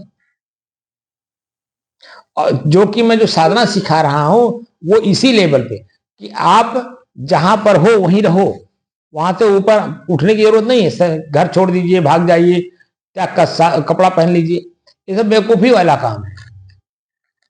भागना नहीं है, जहां है वहीं रहते रहते उसके प्रति मोह न रह जाए, आसक्ति न रह जाए, तब न वैराग्यवान है। अपना अपना काम करे, बस जहां हो बस वही काम करो, अपना काम करे। तो जब आप काम करोगे चेतना में रह करके, तो निश्चित है कि वो जो परिस्थितियां स्थितियां वर्तमान की हैं उससे अपने आप को निकाल ले जाओगे शांति से, सुख से, और सहन करने की क्षमता बढ़ जाएगी, धैर्य रहेगा, बस अपने समय का इंतजारी रहेगी। जैसे कोई चीज की लाइन लगी है तो लाइन में आप सबसे पीछे हो, तो शांति से अगर आप खड़ा रहेंगे तो एक एक करके काम निपटता जाएगा, एक एक आदमी वहां से हटते जाएंगे, तो लास्ट में आप भी तो आ जाएंगे ना काउंटर पे, है? लेकिन वही में आप उतावलापन दिखाओ, अपना जोश दिखाओ, अपना परिचय दिखाओ, फलाने हमारे परिचित बात है, तो वो एक उतावलापन हो जाएगा। तो उसमें क्या होगा, तुतुमा में हो जाएगा। अब वो स्थिति परिस्थिति कैसे बदलेगी वो तो वही प्रत्यक्ष प्रमाण है, क्योंकि शांति नहीं है मन में। आप वहां खड़ा नहीं रह पा रहे हो, ना ठंडी जीतने की क्षमता है, ना गर्मी जीतने की क्षमता है, ना मान अपमान की, मैंने कोई चीज आपकी क्षमता है ही नहीं। तो उतावलापन दिखाओगे, और उतावलेपन हमें होता क्या है, जो चीज लेने के लिए लाइन में लगे हो वो चीज दूर मिलना तो दूर, वहां जन में आप अलग विवाद बन जाएगा, अलग एक रास्ता निकाल लो दूसरे चीज को प्राप्त करने के लिए, दूसरा चीज वहां आ जाता है। आप समझ रहे नहीं? तो जो स्थितियां इस साधना को करने से पहले थी, वह स्थिति आज 4 साल से ऊपर हो गया। 4 साल पूरा हो करके ऊपर हो रहा है, ठीक है, 10 दिन 15 दिन जो भी हुआ हो, यानी 6 नवंबर और आज क्या नवंबर है, 13 नवंबर, तो 7 दिन, 4 साल 7 दिन ज्यादा हुआ। अब इसमें एक एक दिन का सुबह शाम का जो अभ्यास आपने किया है, उसमें जो चीजें दिखाई दे रही हैं उसको अब खूब मजबूत करना है। जितना ही मजबूत करके उसको रखेंगे उतना ही जन्म में आगे के लिए अन्य चीजें जो प्राप्त होंगी उसमें वो मजबूती वहां काम आएगा। क्योंकि अब उस ओर हम लोग बढ़ रहे हैं जहां यही मैं हूं, जो कहने वाला कि मैं यही हूं, उस लेवल पे जब आप पहुंचना चाह रहे हैं तो पहले की स्थितियां हमारी मजबूत रहनी चाहिए, ताकि वहां पहुंचने के बाद फिर हमें स्थिरता दिखाई दे। जैसे लड़का जब कुंवारा रहता है तो अनेकों लड़कियों वाले लोग आते हैं लड़के को पसंद करने, ठीक है, लेकिन नहीं पट पाता है, कोई ना कोई कमी रहती है, तो लोग भटक जाते हैं, या तो लड़की वाला भटक जाएगा या तो लड़का वाला भटक जाएगा, क्योंकि वो बातचीत में ही जन्म सारी बातें सामने आती हैं। लेकिन जब फिक्स हो गया कि यही है तो जीवन भर उसी पे स्थिर रहना पड़ता है नहीं? रहना पड़ता है, रहना पड़ता है। लड़की को भी अपने उसी पति पे ही एकदम स्थिर रहना पड़ता है, तब उसको पतिव्रता कहा जाता है। और लड़का भी उसी लड़की के ऊपर जब एकदम डिपेंड हो गया तो उसको पुरुष कहा जाता है। तब उसको छीनरा या फलाना रेखावा नहीं शब्द लागू होता है, तो वहां पुरुष है, आदमी है, क्योंकि वो पूरा एक ही के साथ जीवन जी लिया। अब यहां जो है जितनी भी चीजें आपको मिली वो छूटती चली गई, अब जो मिलेगा अस्थायित्व रूप में जो बताया जाएगा यही परमानेंट वाली चीज है, जिसमें आपको हमेशा स्थिर रहना है। बाकी स्थितियां परिस्थितियां अपने आप बदलेंगी, वो आप वहां खाली दृष्टा भाव में रहोगे। ये स्थिति आने के लिए आपको एकदम स्थिर रहना होगा। अगर आप स्थिर रह पाए तभी वो बात, अभी क्योंकि बहुत सारी ऐसी चीजें जो आपने किया नहीं, उसमें मजबूती हमने नहीं देख पाया, इसीलिए मैं अभी कुछ बता नहीं पा रहा हूं कि आप यही हो। क्योंकि जो काम मैं करने के लिए कहता हूं ठीक उल्टा काम करते हो, तो उल्टा यहां नहीं चलता है, यहां सीधे सीधे एक का रास्ता पकड़ के चलना है, त्याग का रास्ता, त्याग का, और मन में वैराग्य का भाव। हम किसी के नहीं है, कोई हमारा नहीं है। अगर कोई मेरा है ऐसा अगर मानंदी होगी तो उसको बिना त्याग किए हम उस बात को कह भी दें तो समझ में नहीं आएगा, क्योंकि वो पुनर्जन्म में फिर वापस चले जाओगे तो मोक्ष नहीं होगा। इतनी इतनी स्थितियां परिस्थितियां बदलनी पड़ती हैं, तब जाके मोक्ष को देख मिलता है, जान मिलता है, समझ मिलता है। और मोक्ष में ही स्थित रहने के लिए फिर अभ्यास करना पड़ता है। जैसे जिस जात संप्रदाय में हम जन्म लिए हैं, हमको वहां स्थिर होकर काम करना पड़ता है ना। अब जिस लड़की के साथ शादी हो गई उस लड़की के साथ ही स्थिर होकर के काम करना पड़ता है, न कि और भी लड़कियों के साथ आप अफेयर कर सकते हैं, वो तो उल्टा हो जाएगा। ऐसे यहां भी है कि जो कुछ भी पहले हो चुका है उसको बिना त्याग किए मन से ये कहिए कि मोक्ष समझ में आ जाए तो समझ में, तो मान ले मौखिक रूप से तो समझ में आ जाएगा, बुद्धि स्तर भी समझ में आ जाएगा, लेकिन जो चरित्र में उतरना चाहिए स्थायित्व रूप में वो नहीं होगा। क्योंकि मोक्ष तो सदैव के लिए चाहते हैं ना, क्यों जी? मोक्ष जो होता है वो सदैव के लिए होता है, फिर उसमें जीव लौट करके नहीं आता है। मैंने संसार में पुनर्जन्म में वो नहीं फंसता, फिर वो जो जन्म लिया है यही जन्म उसका अंतिम होता है। लेकिन उस तरह का काम करना पड़ता है तब जाकर के होता है, नहीं तो हम लोग तो शरीर में ही फंसे, दलदल में फंसे, शरीर रूपी दलदल में फंसे हुए हैं। और ये और जो हाथ पैर मार रहे हैं ना बाहर से सुख पाने के लिए, वो और दलदल में धंस रहे हैं। तो अब दलदल से निकालना है, तो दलदल से निकालने वाली प्रक्रिया को जब तक लागू नहीं करेंगे तब तक क्या वो निकल पाएंगे उससे सदैव के लिए? नहीं हो, संभव ही नहीं है। वेदों में तो सब कुछ भरा पड़ा है, वेद में, उपनिषद में, शास्त्र में, श्रुति और स्मृति में है। संस्कृत में हम लोग संस्कृत नहीं जानते, इसीलिए सब कुछ सामने होते हुए भी नहीं जान पा रहे हैं। और जो जानता है वो हमको भटकाता है, क्योंकि वो उसमें है ही नहीं, खाली वो जानता भर है, चरित्र में नहीं है उसकी। हमारे वेद में हवन यज्ञ की बात कही गई है, ठीक है, हवन और यज्ञ की। तो बाहरी यज्ञ और हवन करना तो ये लोग सीख गए, लेकिन जो भीतरी हवन करना है बुराइयों का, ठीक है, उसको नहीं देख पाए, उसको तो निकाले नहीं।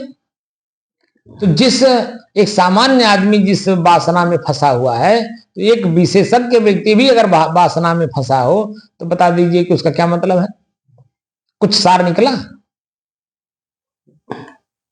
और जो अनभिज्ञ है, जानकारी थोड़ी भी बहुत पा जाता है, और जब वो निकलने लगता है ना, तो ये जो जानकार लोग हैं उसको निकलने भी नहीं देते हैं। ये मेरे साथ हुआ है कि जब मैं तो कुछ भी नहीं जानता था ना, वेद, हम तो यहाँ रामायण भी नहीं जानते थे। बीजक तो दूर की बात है, बीजक तो बड़ा गूढ़ चीज है। रामायण जो गोस्वामी तुलसीदास जी की है, मानसिक रामायण, वह भी नहीं मैं जानता था ना, कभी पढ़ा था, और कित बातें छोड़िए। लेकिन जब एक शब्द मुझे मिला किसी संत के मुखारबिंद से कि ब्याह नहीं यह व्याधि है, सकहु तु जाहु बचाए, और पायन बेड़ी परतु है ढोल बजाए बजाए। अब यह सूत्र हमने अपने मन में बैठा लिया और 1 से 1.5 साल तक इसको खूब मजबूती के साथ परिपक्व किया। समझ रहे हैं जी। मैंने घर से लेकर के बाहर तक सबको पढ़ा, मैं अंदर अंदर, और जब अपने आप में मजबूत हो गया तब मैं घर भी त्याग दिया। और जब घर त्यागा तो पता चला कि जन्म 3 साल तक तो हमको पंचायत झेलनी पड़ी, लेकिन मैं अपने आप में मजबूत था भीतर से, इसीलिए मैं निकल बाहर हो गया। और एक मेरे साथ में वहां गुरुजी के पास आते थे सेतबान नाम करके लड़के, उनकी भी शादी हो गई थी, उनकी भी गौना नहीं आया था, लेकिन वो परिपक्व नहीं थे, तो फिर जाके फंस गए। आज इस उम्र में उनके 3 बच्चे हैं, 2 बेटा 1 बेटी। अब जो स्थिति परिस्थिति उनकी अपने घर की बन रही है वो इतना कष्टदायक है, इतना कष्ट झेल रहे हैं, तो अब पश्चाताप कर रहे हैं। हमको जब देखते हैं तो बल्कि अंदर से रोते हैं बेचारे। रोने का मतलब अपने उस बात को याद करते हैं कि फला काम हम ना किए होते तो आज मैं इस दुर्दिन में नहीं फंसता, मैं भी महात्मा जी की तरह एकदम निर्द्वंद रहता। समझ रहे हैं जी। आज भी वो भी जोधपुर में काम करते थे, मोटा मोटा काम जो सिर्फ शरीर से होता है, तो लेकिन अब शरीर काम नहीं कर रहा, आंख से दिखाई नहीं दे रहा उनके। अभी गांव पे आए हैं तो खेत में काम कर रहे थे, पता चला कि फावड़ा जन में वो छटक करके उनके पैर में लग गया, वो चल भी नहीं पा रहे। और अकेले कमोइया, और खाने वाले कितने, 3 बच्चे, पत्नी, 4 हो गए, माता और पिता 6, एक साथ 7 लोग हो इनको लेकर के। अब कमाने वाला कोई नहीं, अब खर्च दुनिया भर का, तो मानसिक टेंशन होगा कि नहीं होगा। और वहीं मैं हूं, मैं अकेला हूं, मैं सब कुछ का त्याग कर दिया। माता जी भी हमारी नहीं है, उनसे भी मैं निवृत्त हो गया, पिताजी तो पहले निवृत्त हो गए थे, गुरुजी भी चले गए, तो मैं अपने आप में अकेला हूं कि नहीं हूं।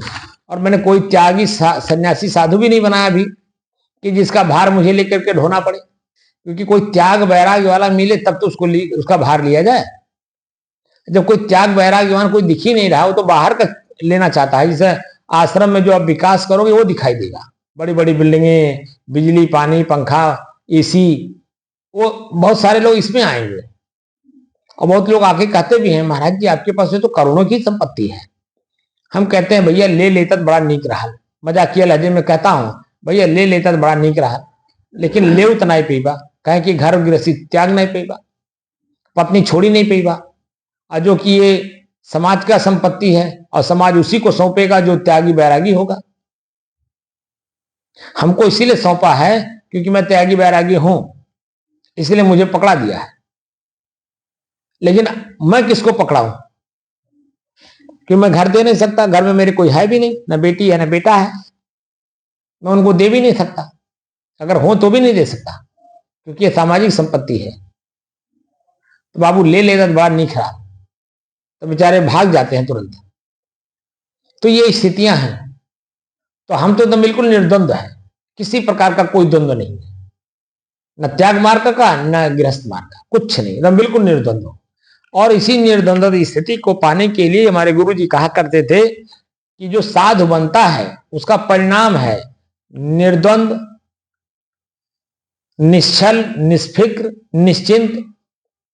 ये स्थितियां अगर नहीं आई तो समझिए अभी कहीं न कहीं अधूरापन है, और वह अधूरापन वापस पुनः जन्म में ले जाकर के खड़ा कर देगा, क्योंकि भीतर से चाहना रहेगी, और वो चाहना ही आपको पुनर्जन्म में ले जाके खड़ा कर देगी।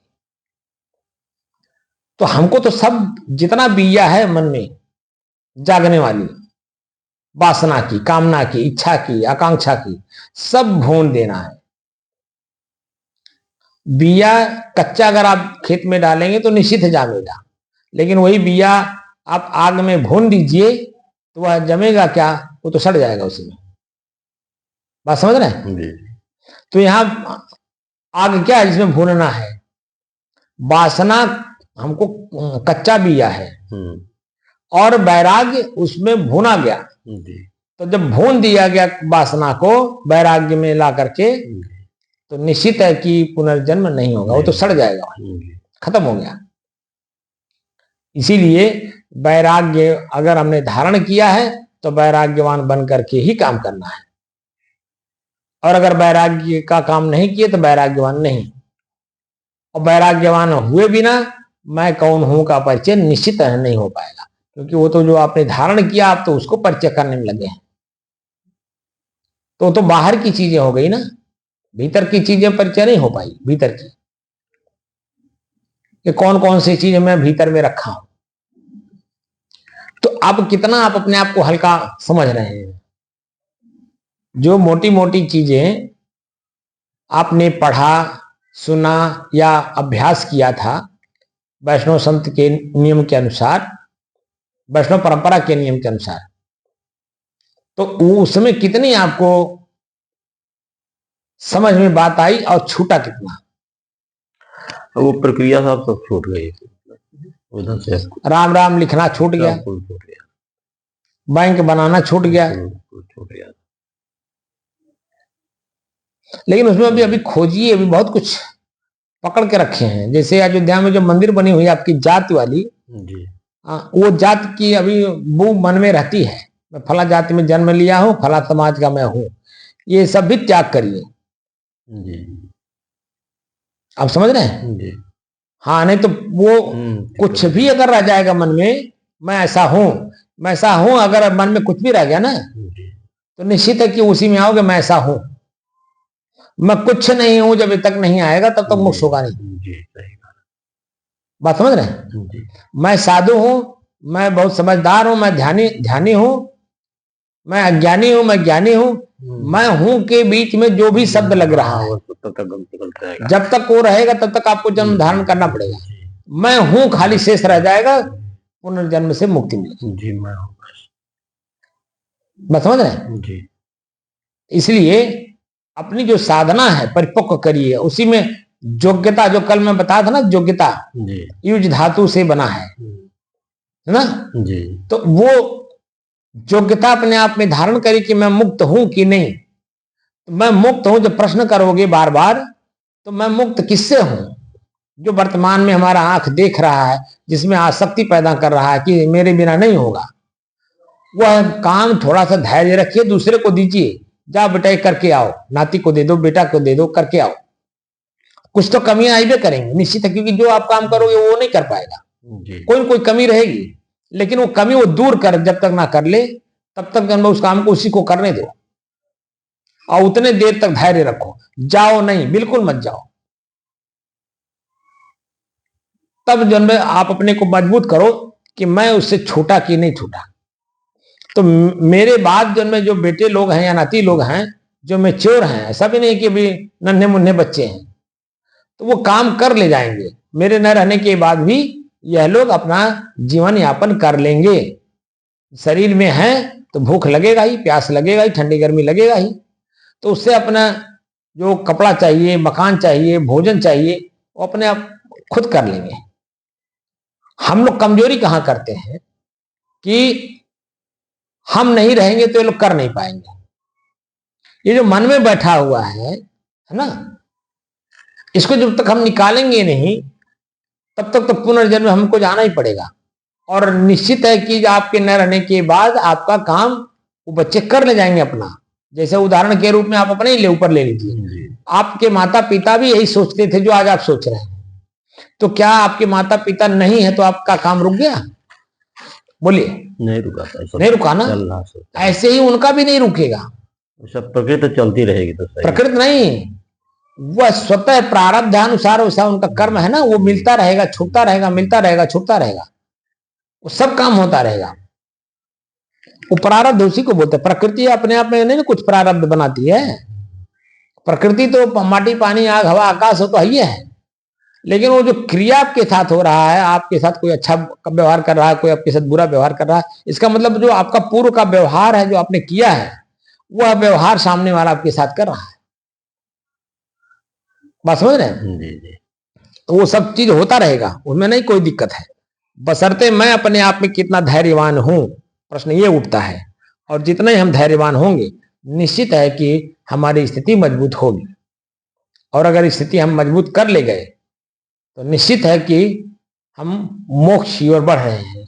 और अगर हम मजबूत नहीं किए, धैर्यवान नहीं बने, स्थितियां परिस्थितियां जीतने की क्षमता अगर हमारे में नहीं है, तो फिर वो जो अंतिम में आपका मन आपको घर गृहस्थी में ले जाकर के पटक देता है ना, वो पुनर्जन्म में ले जाके भी पटक देगा। वो इतनी सूक्ष्म गति से चलता है, उतनी सूक्ष्म गति किसी में है नहीं। प्रकृति में भी उतनी सूक्ष्म गति नहीं है जितना मन की सूक्ष्म गति है। और मन की सूक्ष्म गति सूक्ष्म रूप से हमारे हृदय में बसा हुआ है। हमें अपने हृदय से ही निकाल करके, देख के, जान करके अपने से अलग करना होगा। बात समझ रहे? जैसे आप अटैची लेके जा रहे हो, सब सामान अपने अटैची में भरा हुआ है। अटैची कह लो, पेटी कह लो, झोला कह लो, बैग कह लो, जिसमें सामान लेकर के आप जा रहे हो। तो जो सामान रहेगा वही तो निकालेंगे, जब समन्वय नहीं रहेगा उसमें तो निकलेगा क्या? क्योंकि आपको पता है, क्योंकि अटैची आपकी है, वो झोला, अटैची, बैग आप ही की है, और आप ही उसमें सब कुछ रखे हो, बंद आप ही किए हो। तो आप नहीं जानोगे तो क्या दूसरा कोई जानेगा? तो शरीर रूपी अटैची सबका अपना है, खुद का, और हमें अपने अटैची में क्या क्या रखे हैं हमें को नहीं मालूम है। अब उसी को मालूम करना कि हम अपने अटैची में क्या क्या रखे हैं, कौन सार्थक है उसको रखना है, कौन निरर्थक है उसको निकाल देना है। बात समझ रहे हैं? अगर मोक्ष की ओर जाना तो हमें दोनों नहीं रखना है। जी जी, कुछ नहीं रखना, खाली रखना है। जब खाली चीज रहेगा तो हल्की रहेगी। तो हल्का कोई चोरी, मान लीजिए एक बार चोर जब आपको हल्का हुआ ले जाता हुआ देखेगा तो वो कहेगा क्या चोरी करें यार, इसमें तो कुछ होगा ही नहीं। अटैची लेके क्या करेंगे? समझ रहे हैं? तो इसलिए जो हमारा शरीर है हल्का तभी होगा जब अटैची में कुछ होगा नहीं। यानी मन में जब कुछ नहीं होगा तभी शरीर हल्की रहेगी, तभी वर्तमान में रहेगा मन। लेकिन जब मन में पहले से कुछ है तो निश्चित है कि वो भारी लगेगा, और वह भारीपन जन्म पुनर्जन्म में आपको ले जाएगा, क्योंकि वो शंका पैदा करता है। जैसे पहले से कुछ है, मैं फला घर में भला जात में जन्म लिया हूं, फला परिवार का मुखिया हूं, इतने उम्र से यहाँ तक यही सबको कमाया खिलाया, अब इनसे कैसे दूर हो पाए? तो ये जो भावनाएं हैं ना, ये सब भावनाएं जन्म आपको फिर उसी परिवार में आपको नाती पोता लाके जो आपके बेटे हैं, अब बेटों के बेटे जन्म आप उनकी श्रेणी में जाकर के जन्म लेंगे। जो आज वर्तमान में है, ये वर्तमान की स्थिति नगण्य हो जाएगी। अब बेटों के बेटे बनकर के आपको जन्म लेना पड़ेगा, आना वही पड़ेगा। तो जब जन्म हो ही गया तो फिर हम मोक्ष कहां प्राप्त किए? इसीलिए अपने मन के अंदर में जितनी भी चीजें हैं निकालते जाओ, निकालते जाओ, निकालते जाओ। बस निकालते जाएंगे, मजबूत होते जाएंगे, खाली होते जाएंगे। जो खालीपन का जगह है, वही स्थिति जो बनेगी ना, वही आपको अपने तक ले जाएगी। अगर भरा हुआ स्थिति है, इसका मतलब है कि वहां मेड़ बना रहे हैं आप। बात समझ रहे हैं? जहां मेड़ आ गया तहां जमीन बट गई, और जहां मेड़ हट गया वो एक की ही रहेगी। और वह एक आदमी कहेगा बाबू है जो पूरा चक्का देखा था, ये सब हमारे हो है। लेकिन जब हमें मेड़ आ गया तो चेक खत्म हो गया। ऐसा होता नहीं जी। इसलिए मैं अगर कुछ रखा हूं तो इसका मतलब है मेड़ है भी, टुकड़ा टुकड़ा में अभी बंधा हुआ हो, बस मेड़ को हटाते जाओ, टुकड़ा जो खेत की है वो हटती जाएगी, और एक होता चला जाएगा, पूरी पृथ्वी एक हो जाएगी। बस खाली मन से आप उसको निकालते जाओ। समझ में बात आ रही कि नहीं आ रही? बहुत सी बातें तो आपने करके देखा। अब थोड़ा सा होमवर्क और करते, जब जो मैं बताया समय समय से आप किए नहीं, समय से वो मेरे ऊपर हावी करा दिए आप, तो मैं तो चुप हो गया, लेकिन आपकी स्थिति फिर कमजोर रह गई। बात समझे? अभी भी समय है, अभी से लेके मरने के बीच में जो समय है आपके पास, 1 आध साल का, ज्यादा अब समय नहीं रह गया, 1 आध साल का, क्योंकि अब जो शरीर की चाल चलन है वो अब कमजोर होती जा रही है। अपने यही रामचंद्र बाबू को देख लीजिए। अभी कल जो है, कल 12 तारीख था ना, कल पिछले मतलब 2 साल पहले 2023 में 12 नवंबर को ही दीपावली थी। दीपक हम लोग जलाए थे, वो भी थी मेरे साथ। तो उसका जो फोटो मैं खींच करके उस पे फेसबुक पे रखा था, तो कल जो है वो ला करके मेरे उस पे डेट पे ही वो हमारे सामने रखा। तो उस समय में वो चलते फिरते थे, ठीक है, और चल फिर करके आकर के वही दिया भी लाए, वही बाती भी लाए, वही तेल भी लाए, वही और जो सामान था वो भी लाए, वही जलाए भी, वही सब जगह जगह ले जाकर रखे भी। तो शरीर में ताकत था ना, बल था। और वही देखिए 2 साल के अंदर में शरीर कमजोर हो गई, और कमजोर होकर के बिस्तर पे पड़े रहे, 5-6 महीना से ऊपर ही रहे बिस्तर पे, साल भर बिस्तर पे रहे। अब फिर साल भर के बाद देखिए आज कहाँ है नहीं है शरीर में। तो ये स्थितियां परिस्थितियां कब क्या हो जाएंगी ना, कुछ पता नहीं है। इसीलिए मैं आप लोगों को कहता हूं, गुस्सा मैं इसीलिए होता हूं, गुस्सा दिखाता हूं, गुस्सा होता नहीं दिखाता हूं, कि ताकि डर पैदा हो और काम को सही तरीके से करें। क्योंकि सही तरीके से नहीं करेंगे तो जो है वो लक्ष्य आपको नहीं मिलेगा जो आपने बनाया है। जैसे आप ही का बेटा है, अगर काम सही नहीं करेगा तो आप गुस्सा नहीं होते हैं? बोलिए। होते हैं नहीं होते हैं? वैसे ही अब यहाँ इसको शिष्यत्व कहते हैं। मोक्ष के रास्ते के लिए अगर आपने कमर कसा है और मेरे सानिध्य में कर रहे हैं, तो जो कमियां मैं देखूंगा उसको दूर कराऊंगा कि नहीं? वहां गुस्सा हमें होना स्वाभाविक बात है। कमी दूर करेंगे तो आपका लक्ष्य आपके सामने रहेगा, जो मैं समझाना चाहता हूं शब्दों के माध्यम से, उसको साक्षात देख लेंगे, वही हो जाएंगे जिस शब्द पे आप जाना चाहते हैं। मोक्ष कैसे देखेंगे? मोह का नाश किए नहीं तो कैसे होगा? खाली हम प्रवचन नहीं कर रहे हैं कि मोह का नाश कर देने से मोक्ष मिल जाता है, जो करेगा, जो मोह का नाश करेगा वो मोक्ष प्राप्त कर लेगा। मैं ऐसा तो कर नहीं रहा हूं, क्योंकि साक्षात आप हैं और आप में मोक्ष का लक्ष्य बनाया है। तो मोह का नाश करेंगे नहीं तो कैसे आप मोक्ष को देखेंगे, कैसे जानेंगे? आप बताइए। काम उसी लिए कर रहे हैं, मोक्ष प्राप्त करने के लिए। और काम जब सही ढंग से नहीं करेंगे तो क्या मोक्ष दिखाई देगा? बोलिए, क्यों? मिलेगा क्या? नहीं मिलेगा ना, नहीं मिल पाएगा। तब तो जैसे आम आदमी पुनर्जन्म में जा करके झेल रहा है, वैसे ये उससे अलग होने के लिए जो व्यवस्था बना रहे हैं, कैसे अलग हुए? वो तो खाली टाइम पास किया समझो आपने। तो टाइम पास करने के लिए मैं साधना नहीं करा रहा हूं, बल्कि समय का सदुपयोग करा रहा हूं अपने आप को जानने के लिए। क्योंकि मैं खुद भी उसी का राशि हूं और मैं अपने रास्ते पे चल रहा हूं। मैं भाई पुकार रहा हूं, दिल्ली किसी को चलना है, गांव गांव पुकार रहा हूं, भाई कोई चलना चाहता हो तो चलो साथ साथ, क्योंकि मैं अकेला हूं। 1-2 लोग और मिल जाएंगे, थोड़ा रास्ता आराम से कट जाएगा, चिंतन करते करते पता भी नहीं लगेगा कि दिल्ली कब आया। लेकिन अकेले जाने में कितना मन में शंका होता, 24 घंटा मालूम होगा कितना साल बीत गया। क्योंकि आप जो झोला बैग लिए हो उसको छोड़ करके आप ट्रेन से मानने जा रहे हो, तो उसी ट्रेनवा के बोगिया में लेटरिन बाथरूम भी है, वहां नहीं जाओगे आप डर के मारे, तो कौन हमारे बैगवा ने लेके भाग जाए? भाई किसके ऊपर विश्वास करोगे आप? कौन हमारा रिश्तेदार है, कौन हमारा परिचित है, किसके बारे में आप जानते हैं? होता नहीं होता है। लेकिन जब 2 लोग रहेंगे तो एक आदमी देख लेगा, एक आदमी लेटरिन बाथरूम हुआ, बातचीत करते हुए समय कट जाएगा, क्योंकि परिचित है, वो जानकार है, क्योंकि हमारे गांव घर का है, हम उसको जानते हैं, वो हमको जानता है। तो वही मैं कर रहा हूं कि कौन वास्तव में मोक्ष का राही है, जो मोक्ष को चाहता है, ठीक है, लेकिन कोई दिखाई नहीं दे रहा है, कहीं दूर दूर तक दिखाई नहीं दे रहा है। हाँ, चोला ऊपर से जरूर पहने हुए हैं, ठीक है, अपने को शो करते हैं कि मैं धार्मिक हूं, आध्यात्मिक हूं, शो करेंगे, लेकिन भीतर से मैं आध्यात्मिक हूं या नहीं, स्वयं में विश्लेषण नहीं कर पाते। और जो विश्लेषण करने वाले संत लोग हैं, उनके साथ तो बैठना भी नहीं चाहते, क्योंकि वो उनकी वृत्ति जो है बहिर्गत है, बाहर में अनेकों इच्छाएं धारण किए हुए हैं।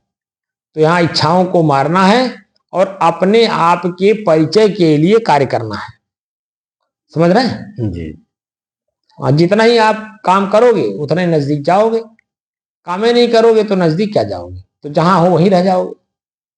हम दिल्ली जाना चाहते हैं, हम सबसे कह रहे हैं दिल्ली जाना चाहते हैं, दिल्ली जाना चाहते हैं, और दिल्ली जाने वाला काम ही ना करें, तो हम दिल्ली खाली कह देने से पहुंच जाएंगे क्या? क्यों नहीं पहुंच पाएंगे? नहीं पहुंचेंगे ना जी। तो हमको जब जाना है तो सब काम छोड़ना पड़ेगा, तब हम दिल्ली जा पाएंगे।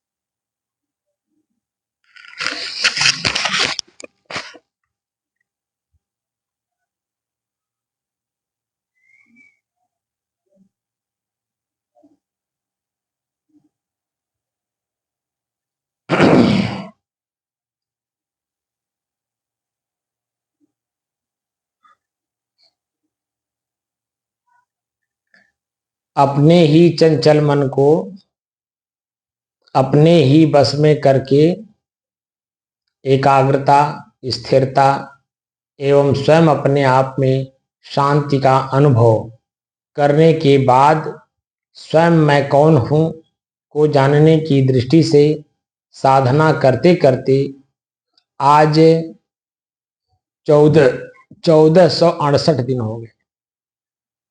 तारीख 13 नवंबर सन 2025, दिन बृहस्पतिवार, प्रातः काल का समय। वर्तमान समय में दो शब्दों पे चर्चा चल रही है, चिंतन चल रहा है। एक तो धर्म, दूसरे योग्यता।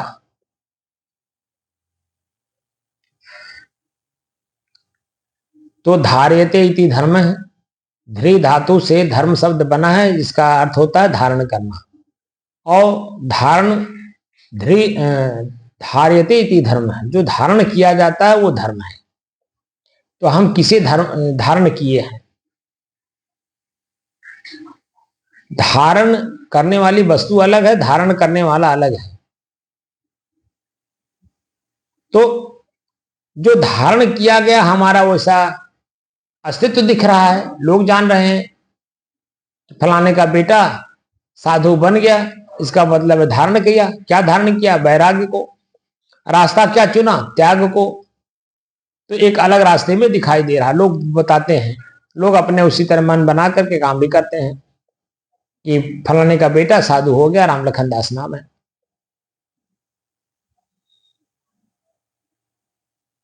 तो मैंने धारण किया। अब धर्म को जानना चाहते हैं तो धर्म के अर्थ को जानना पड़ेगा, यानी जो धारण किया गया उसका परिणाम क्या आएगा, फल क्या मिलेगा। तो फल को जानना है, धर्म के फल को। अर्थ माने फल होता है, प्रयोजन, फल।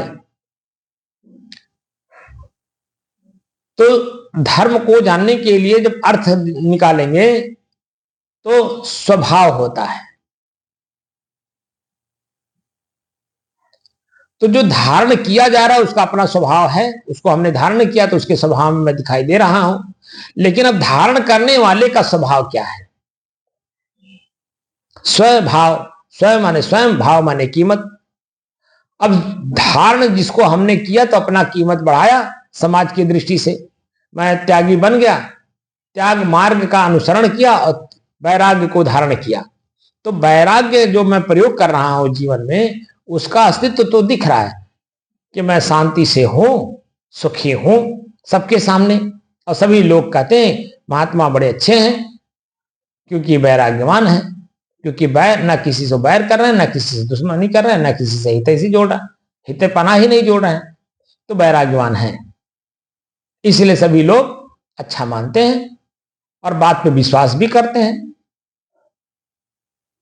तो मैं वैराग्य को धारण किया, तो मैं वैराग्यवान बन करके लोगों के सामने दिखा रहा हूं कि मैं वैरागी हूं। लेकिन अब मैं अपने आप को जानना चाहता हूं कि मैं आखिर हूं कौन, जिसको धारण किया हूं।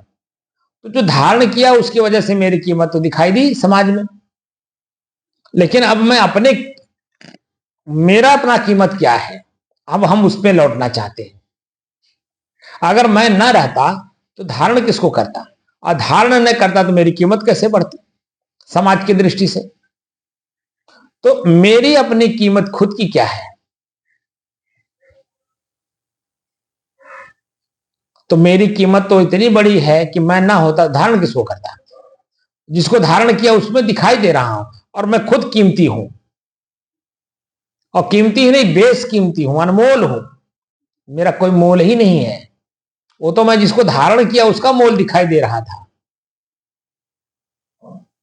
और मेरा खुद का जो मोल है वो अनमोल है। मैं ना रहूं तो किसको धारण करूंगा, किसको देखूंगा, किसको सुनूंगा, क्या खाऊंगा, क्या चखूंगा, नाक से क्या सुगंध दुर्गंध लूंगा, ये शरीर ही नष्ट हो जाएगा।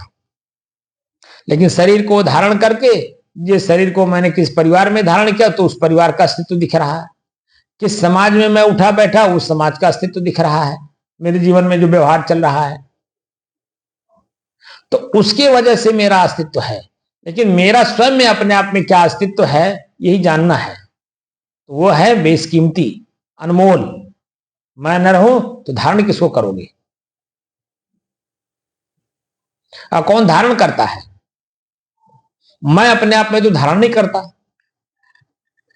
लेकिन मेरी इच्छा हमको धारण करा देती है। इच्छा, कामना, वासना, आकांक्षा, ये मुझे धारण करा देती है, और उसी जो चीज धारण कराती है उसी का अस्तित्व आपके जीवन को दिखाती है। देखो आपने धारण किया, आपका ये कीमत है, ये मोल है आपका। लेकिन हमें आपको धारण ही नहीं करना है, कुछ भी नहीं धारण करना है, तो जो धारण करने वाले का अपना अस्तित्व है तो वो अनमोल हो जाएगा कि नहीं हो जाएगा। तो मुझे अपने अस्तित्व में लौटना है, इसलिए अपनी योग्यता बनानी है अपने आप में, अपने आप को स्थिर करने के लिए, क्योंकि मैं चंचल हो चुका हूं बाहर की इच्छा करके। तो बाहर की इच्छाएं एक एक करके त्याग करेंगे, तभी हमारी स्थिति मजबूत होती जाएगी, धैर्य हमारा मजबूत होगा, हमारी जो स्थिरता वाली स्थिति है वो मजबूत होती जाएगी, वो स्पष्ट दिखाई देगा। जैसे शुरू में मैं श्वास को देखना कहा कि श्वास को देखो, तो मन में प्रश्न उठा श्वास कैसे देखेंगे, वो भी आंख बंद करवा रहे हैं आप, आंख बंद करवा के कह रहे हैं श्वास को देखो, आंख बंद करके श्वास को कैसे देखेंगे, प्रश्न मन में उठा तो उत्तर मिल गया कि नहीं, महसूस करिए। तो जो मन में प्रश्न उठा था वो वहीं समाप्त हो गया कि नहीं, क्यों जी हो गया, बिल्कुल हो गया। और जब समाप्त हो गया तो आगे का जो अन्य काम करना था वो शुरू हो गया कि श्वास को देखो। तो श्वास को देखने का मतलब परिणाम क्या आएगा, हमारा चंचल मन एकाग्र होगा, मतलब एक समय में जो लक्ष्य बनाया है उसी लक्ष्य पे सिर्फ काम करेगा। तो लक्ष्य पे जब काम करना है तो चंचल मन को त्याग करना पड़ेगा कि नहीं, जी करना पड़ेगा। तो वहां पे अपने आप स्थिरता दिखने लगा, क्योंकि लगातार काम करना है। तो जो हमारा मन 1 मिनट में 47 बार सोचता है यानी ख्याल करता है, वह सिर्फ 1 मिनट तक एक ही बात को खाली देखे, खाली श्वास को। फिर 1 मिनट के बाद 1 घंटे में 2700 बार हमारा मन सोचता है, भले वो रिपीट करता हो, एक ही बात को बार बार भले रिपीट करता हो, लेकिन 1 घंटे में 2700 बार ख्याल करता है। अब बता दीजिए वो एकाग्र कहां है, एक घंटे में कोई काम निपटता है, व्यवहारिक काम ही 1 घंटे में नहीं निपट पाता है, तो आध्यात्मिक काम है। स्वयं मैं कौन हूं को जानना है, मोक्ष प्राप्त करना है, सदैव दुख से छूटना है, तो क्या 1 मिनट में आप छूट जाएंगे, 1 घंटे में छूट जाएंगे?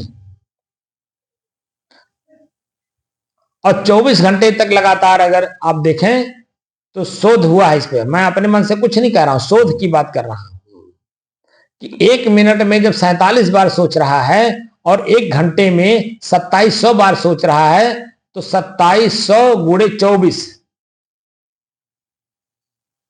घंटा हो गया ना जी। अब आप गुणा कर दीजिए तो 64,800 बार आप एक दिन में सोचते हो, ख्याल करते हो। तो 64,800 जो आपका मन ख्याल किया, क्या सभी काम पूरे करता है या एक ही काम को करने में 24 घंटा बीत जाता है? तो जो एक ही काम को करने के लिए तत्पर हो तो उसी को कहते हैं एकाग्रता। तो मन एक काम में लगे, लगातार लगे और मन से लगे, तो जब मन से लगेगा तो उसमें प्रश्न उठेगा ना, हमारा काम अभी तक पूरा क्यों नहीं हुआ? कारण क्या है उसमें, रुझान क्या है उसमें, व्यवधान क्या आ रहा है, तो उसको दूर करेगा कि नहीं करेगा? करेंगे साहब। तो वही सब चीजें यहां पर लागू होता है, प्रक्रिया है। और वो प्रक्रिया में जब चलेंगे तो निश्चित है कि जो आप 1 घंटे तक लगातार श्वास को देखने का प्रक्रिया कर रहे हैं तो निश्चित है देख लेंगे। अभ्यास करना पड़ेगा ना, बिना अभ्यास के यहाँ कुछ नहीं होना है। और अभ्यास करने के लिए धैर्य और स्थिरता दोनों की जरूरत है, क्योंकि एक ही काम को लगातार करना जब तक वो सिद्ध ना हो जाए, जब तक वो हमें प्राप्त ना हो जाए, हमें दिखाई ना दे दे, हम उसको करके पूर्ण ना हो जाए, अब दोबारा उसकी में काम नहीं करना है, ऐसी स्थिति जब तक पैदा नहीं होगी तब तक तो लगातार काम करना पड़ेगा।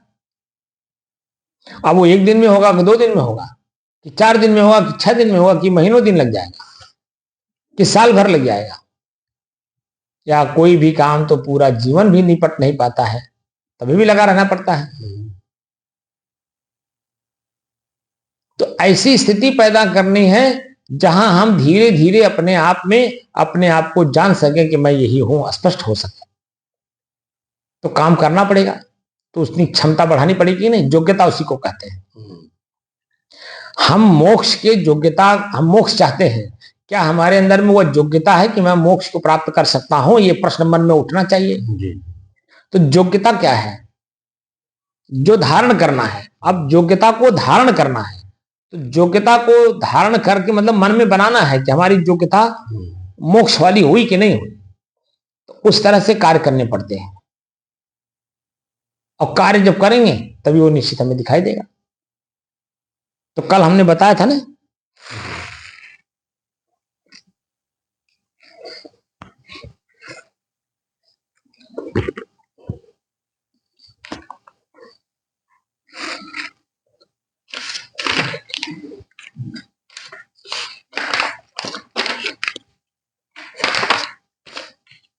योग्यता शब्द युज धातु से बना है, जिसका अर्थ है जोड़ना या एक करना।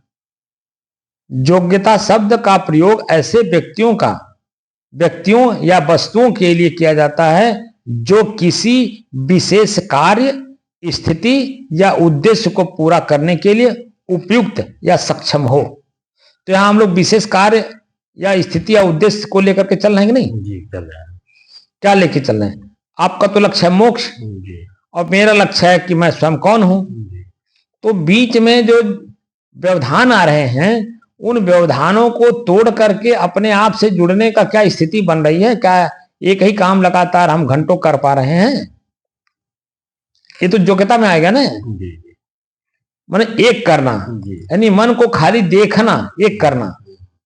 क्या देखना? अपने श्वास को देखना। 1 घंटे तक क्या लगातार हम अपने श्वास को देख पा रहे हैं? क्या उसी को कहते हैं चेतना? क्या हमारी चेतना हमारे अपने आप में है कि मैं 1 घंटे तक लगातार अपने श्वास को देख पा रहा हूं? कुछ बाद में बीच में कोई ख्याल नहीं आ रहा है? कैसी योग्यता हमारे में आई? धातु युज संस्कृत शब्द है, अर्थ जोड़ना, एक करना या मिलन। हमको अपने आप से मिलना है, तभी तो मोक्ष होगा, तभी तो मोक्ष को समझेंगे कि मोक्ष यही है। प्रयोग किसी विशेष पद या कार्य के लिए व्यक्ति की क्षमता या उपयुक्तता को दर्शाने के लिए, यह दर्शाने के लिए कि कोई व्यक्ति या वस्तु किसी विशिष्ट कार्य को करने के लिए सक्षम है या नहीं। बात समझ रहे हैं? तो जो इस साधना के माध्यम से हम मोक्ष या अपने आप को जानना चाहते हैं, तो सबसे पहले जो जनाने वाले हैं, जैसे मैं जी, तो जो हमसे उस लक्ष्य को प्राप्त करने के लिए कार्य करना चाहते हैं, जैसे आप कर रहे हैं, तो वह चीजें हमें मिली कि नहीं मिली, वह प्राप्त हुआ कि नहीं हुआ, कैसे मालूम होगा? तो करने वाला जो है रास्ता चल रहा है और चलाने वाला रास्ता चला रहा है, तो हमको महसूस होना चाहिए कि कितना हुआ।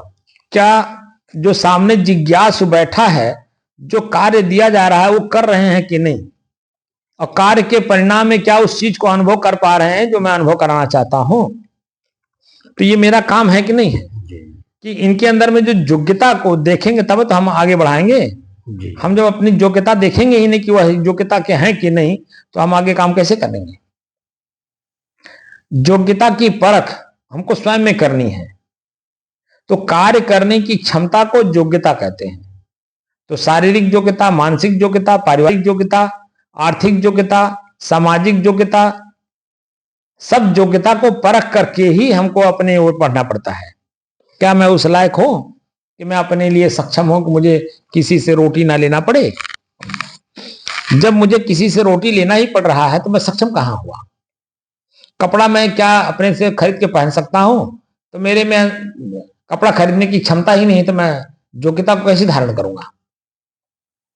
सभी काम मेरे अपने अधीन होने चाहिए जो मैं कर सकूं, तब वो हमारी योग्यता परिपक्व होगी और मैं अपने आप में जो मैं हूं उसको देख पाऊंगा, जान पाऊंगा, समझ पाऊंगा, और फिर अपनी स्थिति को मजबूत करूंगा उसमें स्थित होने के लिए। और अगर नहीं ऐसा है तो उसको करना पड़ेगा, बिना किए नहीं होता है। तो कोई आपका काम, बाहर का काम तो कोई कर देगा, लेकिन जो भीतर का काम है वो हमको स्वयं करना पड़ेगा ना जी, करना पड़ेगा। तो जो हमारे अंदर में काम, क्रोध, लोभ, मोह, राग, द्वेष, ईर्ष्या, जलन, प्रसन्नताप, यानी जो आसुरी गुण हैं, अवगुण ही अवगुण हैं, उनको एक एक करके देख देख करके निकालना पड़ेगा कि नहीं जी? निकालना पड़ेगा। और जो निकल जाने के बाद की जो स्थिति है उसका जो हम अनुभव करेंगे, तो वो अनुभूति मेरी अपनी खुद की होगी कि मेरा अनुभूति कोई दूसरा करेगा? भाई जो करेगा वही तो अनुभव करेगा। खुद का होगा। खेती आप कर रहे हैं और धनवान मैं बनूंगा? नहीं नहीं, जो करेगा वही बनेगा। जो खेती करेगा वही तो धनवान बनेगा। जो खेती होते हुए भी खेती नहीं करेगा तो वो धनवान कैसे बनेगा? तो शरीर हमारे पास है, ये खेत है, ठीक है, और उस खेत में बुराई ही बुराई भरी हुई है। तो जब हम बुराई को त्यागेंगे तब तो अनुभव करेंगे हल्कापन का, अपने भीतर खुद आनंद की अनुभूति अनुभव करेंगे, प्रसन्न रहेंगे, क्योंकि कोई बुराई नहीं है। लेकिन जब बुराई रहेगा तो हम खुश हो पाएंगे, प्रसन्न हो पाएंगे, आनंदित हो पाएंगे? क्योंकि बुराई लिए हुए हैं तो मन में शंका रहेगा हमेशा। और जब मन में शंका, वही तनाव है, तो हम प्रसन्न नहीं रह पाएंगे। हमारा चेहरा खुद बताएगा कि प्रसन्न नहीं है। सामने वाला देखते कह देता, कहा हो महात्मा जी आज आपके चेहरे पे 12 बजा हुआ है, मतलब कोई चिंता में है आप। हमसे कहते हैं लोग, मैं भी कहता हूं भैया हाँ बात तो सही है, आप बहुत अच्छी बात कहो, चिंता तो है, रोटी नहीं है, खाने को मिल नहीं रहा, करूं क्या, मेरे पास तो आटा भी नहीं है। तो चिंता तो नहीं रहेगी और क्या होगा? अब आटा लेने के लिए पैसा नहीं है और मैं किसी से मांग सकता नहीं हूं, तो चिंता नहीं रहेगी तो और क्या होगा आप बताइए?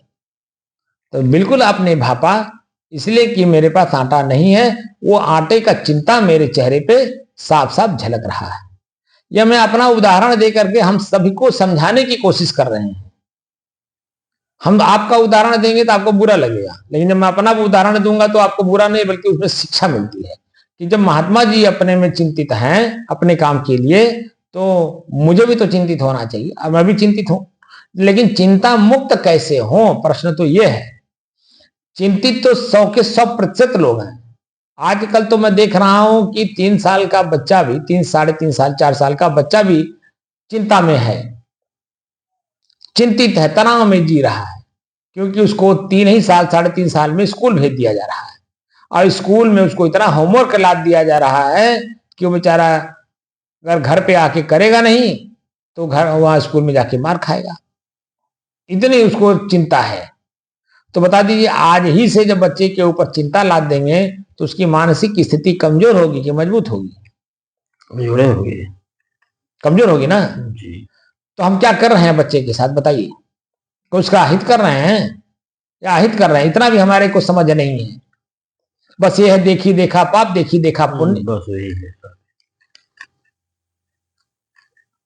तो इसलिए हम अपने आप में धैर्यवान बने, स्थिरवान बने, चैतन्यता में रह करके कार्य करें, ताकि हम अपने कार्य को करते समय भी देख पाए और काम के परिणाम को भी देख पाए, और काम के परिणाम को कार्य को करने से पहले ही देख लें और उसमें अपनी योग्यता देख लें, परिणाम देख लें। योग्यता में अगर करने लायक हम हों तो ठीक है, कर लिया जाए, लेकिन परिणाम गलत आएगा, योग्यता होते हुए भी हम नहीं करेंगे उस काम को जिस काम से हमारा मन खिन्न हो, दुखी हो, पीड़ित हो, पश्चाताप में डूबे।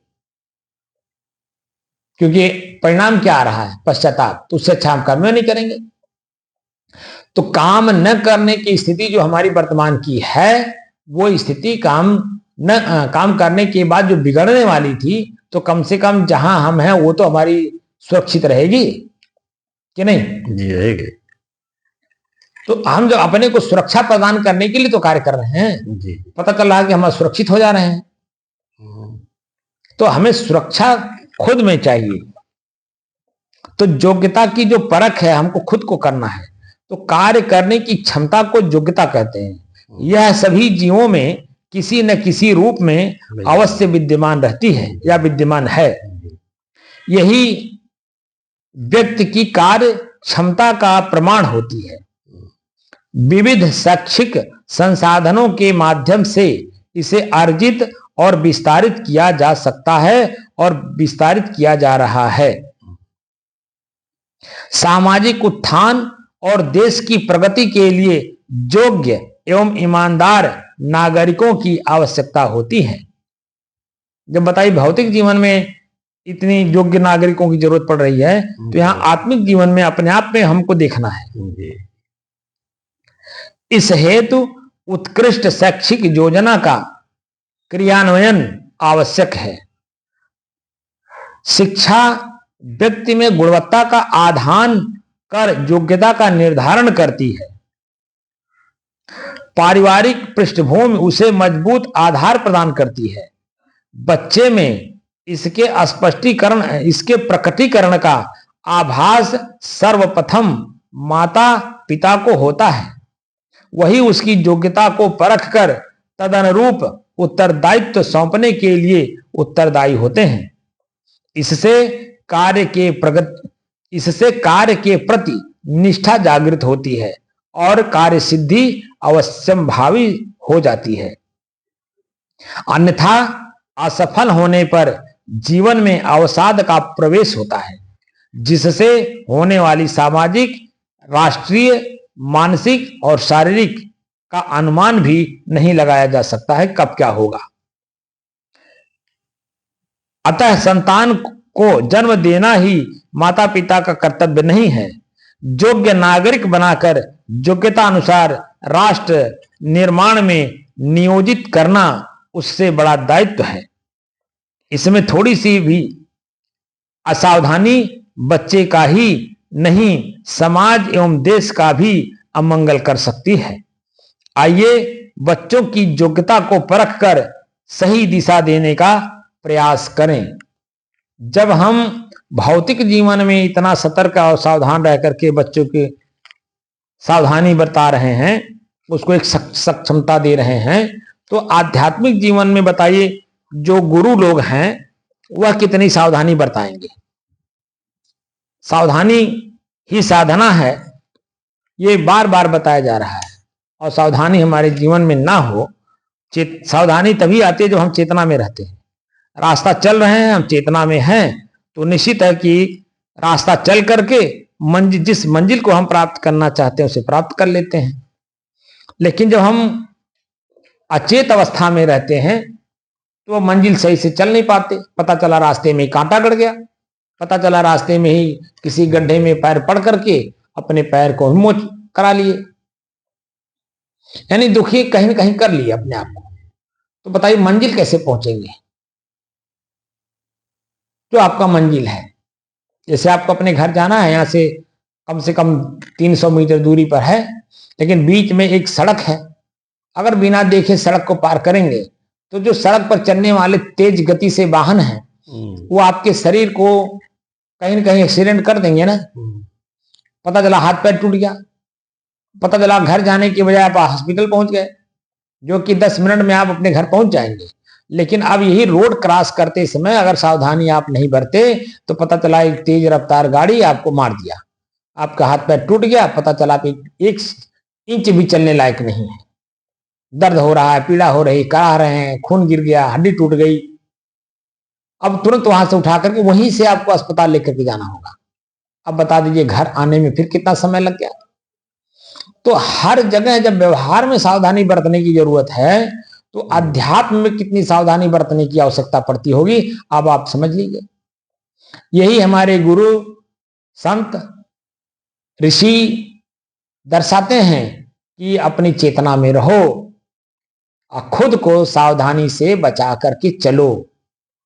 शब्द हमें देते हैं, हम उस शब्द को बैठ करके चिंतन नहीं करते कि वो कह क्या रहे हैं। जब बैठ करके चिंतन करने की क्षमता बढ़ जाएगी, एक एक शब्द हमारे लिए ब्रह्म का काम करेंगे, क्योंकि शब्द ब्रह्म है, ये हमारे ऋषि महर्षि संत महात्मा बताते हैं। तो शब्द के सहारे ही हर आदमी अपनी बात को, अपनी व्यथा को, अपनी पीड़ा को, अपने आनंद की अनुभूति को व्यक्त करता है।